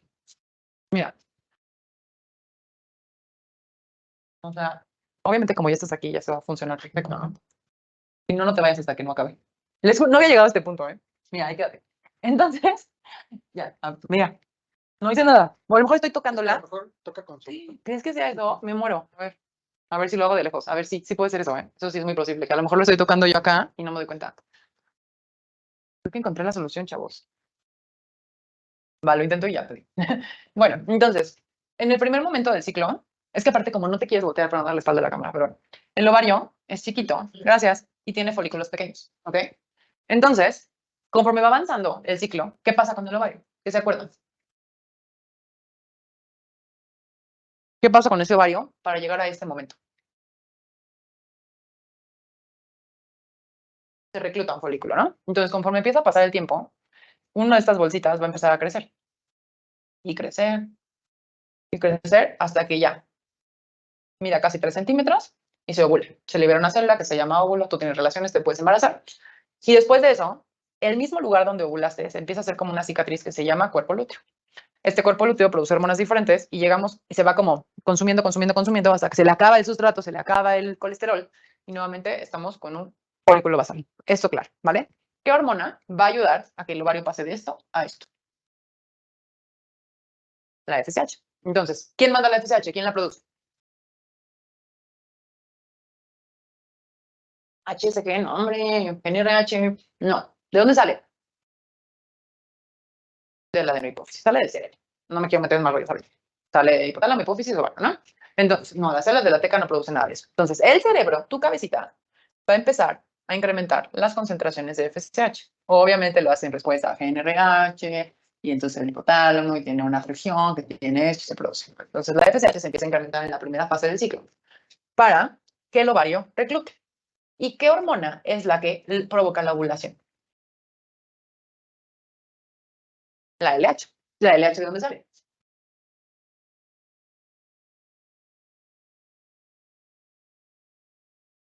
Del mismo lugar, de la adenohipófisis.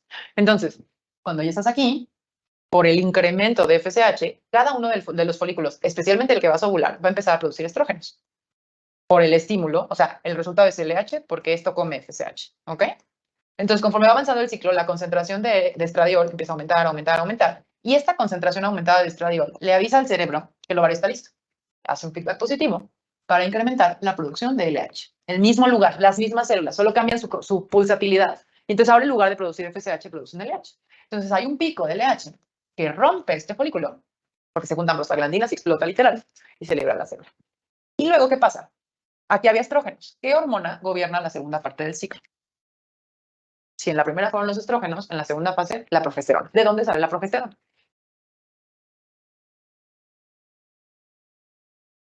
Del cuerpo lúteo. Entonces, las mismas células de la granulosa que producían estrógenos se configuran ahora para producir progesterona. Entonces empieza a incrementar la concentración de progesterona brutal. Recuerden que la hormona que más se eleva en todo el ciclo menstrual es la progesterona. Aunque es más famoso el estrógeno, es más importante la progesterona. Los niveles son súper más altos. Sobre todo en el día 9, 10 más o menos después de la ovulación, porque es el momento de la implantación. Entonces, en este momento tenemos una concentración súper elevada de proge hasta el momento en el cual se le acaba la progesterona, porque esto tiene colesterol, por eso se llama cuerpo amarillo, cuerpo lúteo. Entonces, en el momento que ya se le agota la cantidad de colesterol que necesita para estar produciendo altos niveles de progesterona, se muere el cuerpo lúteo.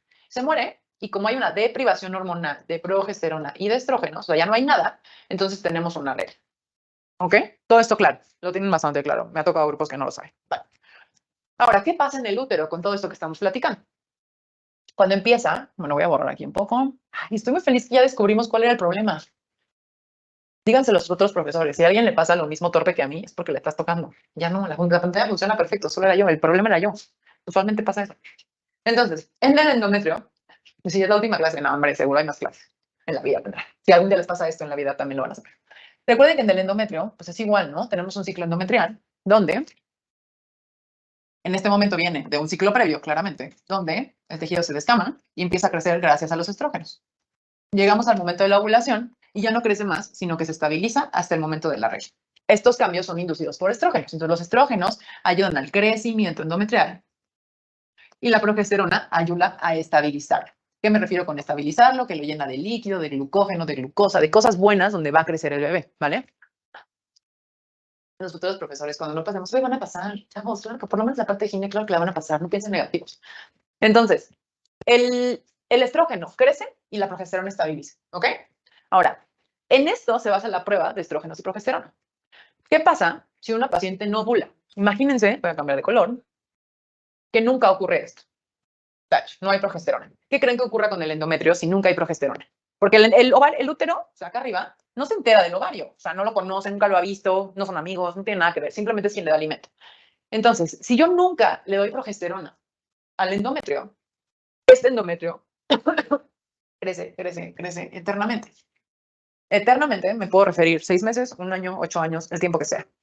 ¿Qué pasa? 2 riesgos importantes. Primero, incrementa el riesgo de hiperplasia y cáncer de endometrio. Porque pues, si nunca deja de crecer, como cualquier tejido en nuestro cuerpo que nunca deje de crecer, pues se va a empezar a trastornar y va a empezar a provocar atipias. Entonces tengo riesgo de hiperplasia de endometrio. Y pasa muy seguido en las mujeres que tienen ovario poliquístico, que no solo no arreglan, sino que manchan constantemente, porque pues obviamente ese tejido eternamente grande pues es súper inestable, entonces cuando ya es muy gordo, pues empiezan como a desechar ese tejido y pues la paciente mancha. O de repente se le viene una hemorragia que se muere, porque está muy gordo, muy grande, y cuando se pierde es brutal. Entonces tienen o hemorragia, o sea, no arreglan 8 meses y de repente se viene una hemorragia de internala o manchan durante 8 meses, ¿vale? Esos son los trastornos menstruales asociados al ovario poliquístico. Ahora, la prueba de progesterona y estrógenos se basa en todo esto. Si a mi paciente que nunca arregla, yo decido tomar unas pastillas de progesterona, unos óvulos, una crema, lo que tú quieras, le empiezo a dar 7 días de progesterona artificiales, o los que tú quieras, y luego se los quito, ¿qué va a pasar?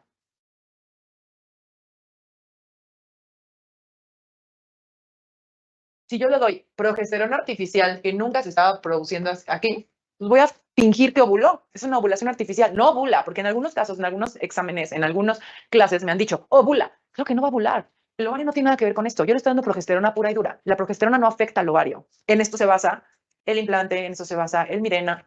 La progesterona hace que tu endometrio se modifique. Entonces, le voy a quitar esto y, el útero va a decir, ya arreglé, ya estuvo. Me quitan mi progesterona y voy a menstruar. Esto se llama test de progesterona positivo. Respondió a la dosis de progesterona y la causa es anovulación. Entonces, siempre, y eso de test de progesterona es viejísimo, viejísimo. Desde mi hermana me lo preguntaban y sí me lo preguntaban. Ya no se hace, no es que no se haga, sino que ya no lo usamos como una forma de diagnosticar, lo hacemos como tratamiento. Por ejemplo, una alumna ahí preguntaba, o alumno, no vi el nombre, perdón, decía, ¿qué pasa si quiero iniciar anticonceptivos y la señora nunca ha arreglado? Hazla arreglar, primero que deseche lo que tiene guardado. Entonces, dale 5 días de progesterona, literal. Te los quitas, va a arreglar y ahí le empiezas el anticonceptivo. Entonces, esto se llama test de progesterona positiva y tu causa es la anovulación. ¿Qué pasa si yo a mi paciente no le doy la progesterona y no regla? ¿Qué se les ocurre? ¿Por qué creen que no regla? Voy a borrar esto para hacer el siguiente. Imagínense, una niña llega a su consultorio y ustedes le dan, dice que nunca ha menstruado, o no dice que nunca ha menstruado, no me quiero meter en esos rollos. Dice que no ha arreglado en muchísimo tiempo y que...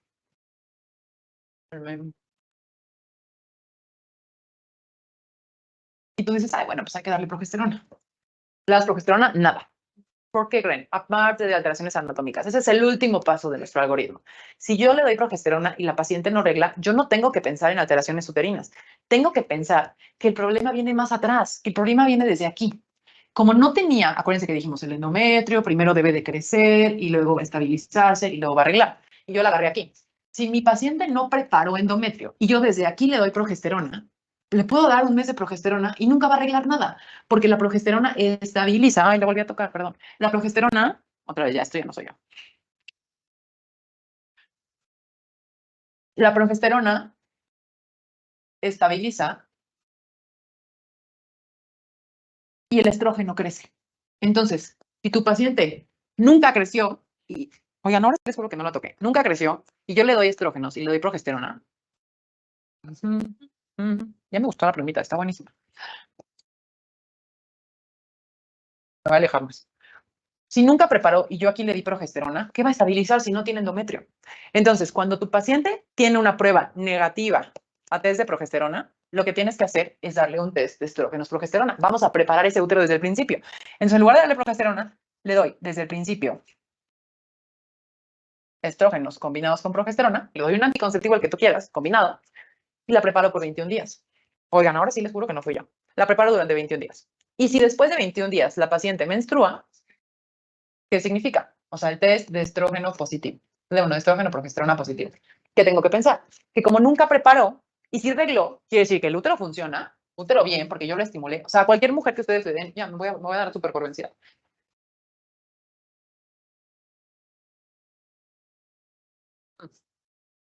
Si tu paciente le das el test de estrógeno con progesterona, vean, no hice nada, estoy alejadísima de esto. Bueno, si le dan el test de estrógeno y progesterona, significa que el útero funciona, pero que no está preparando.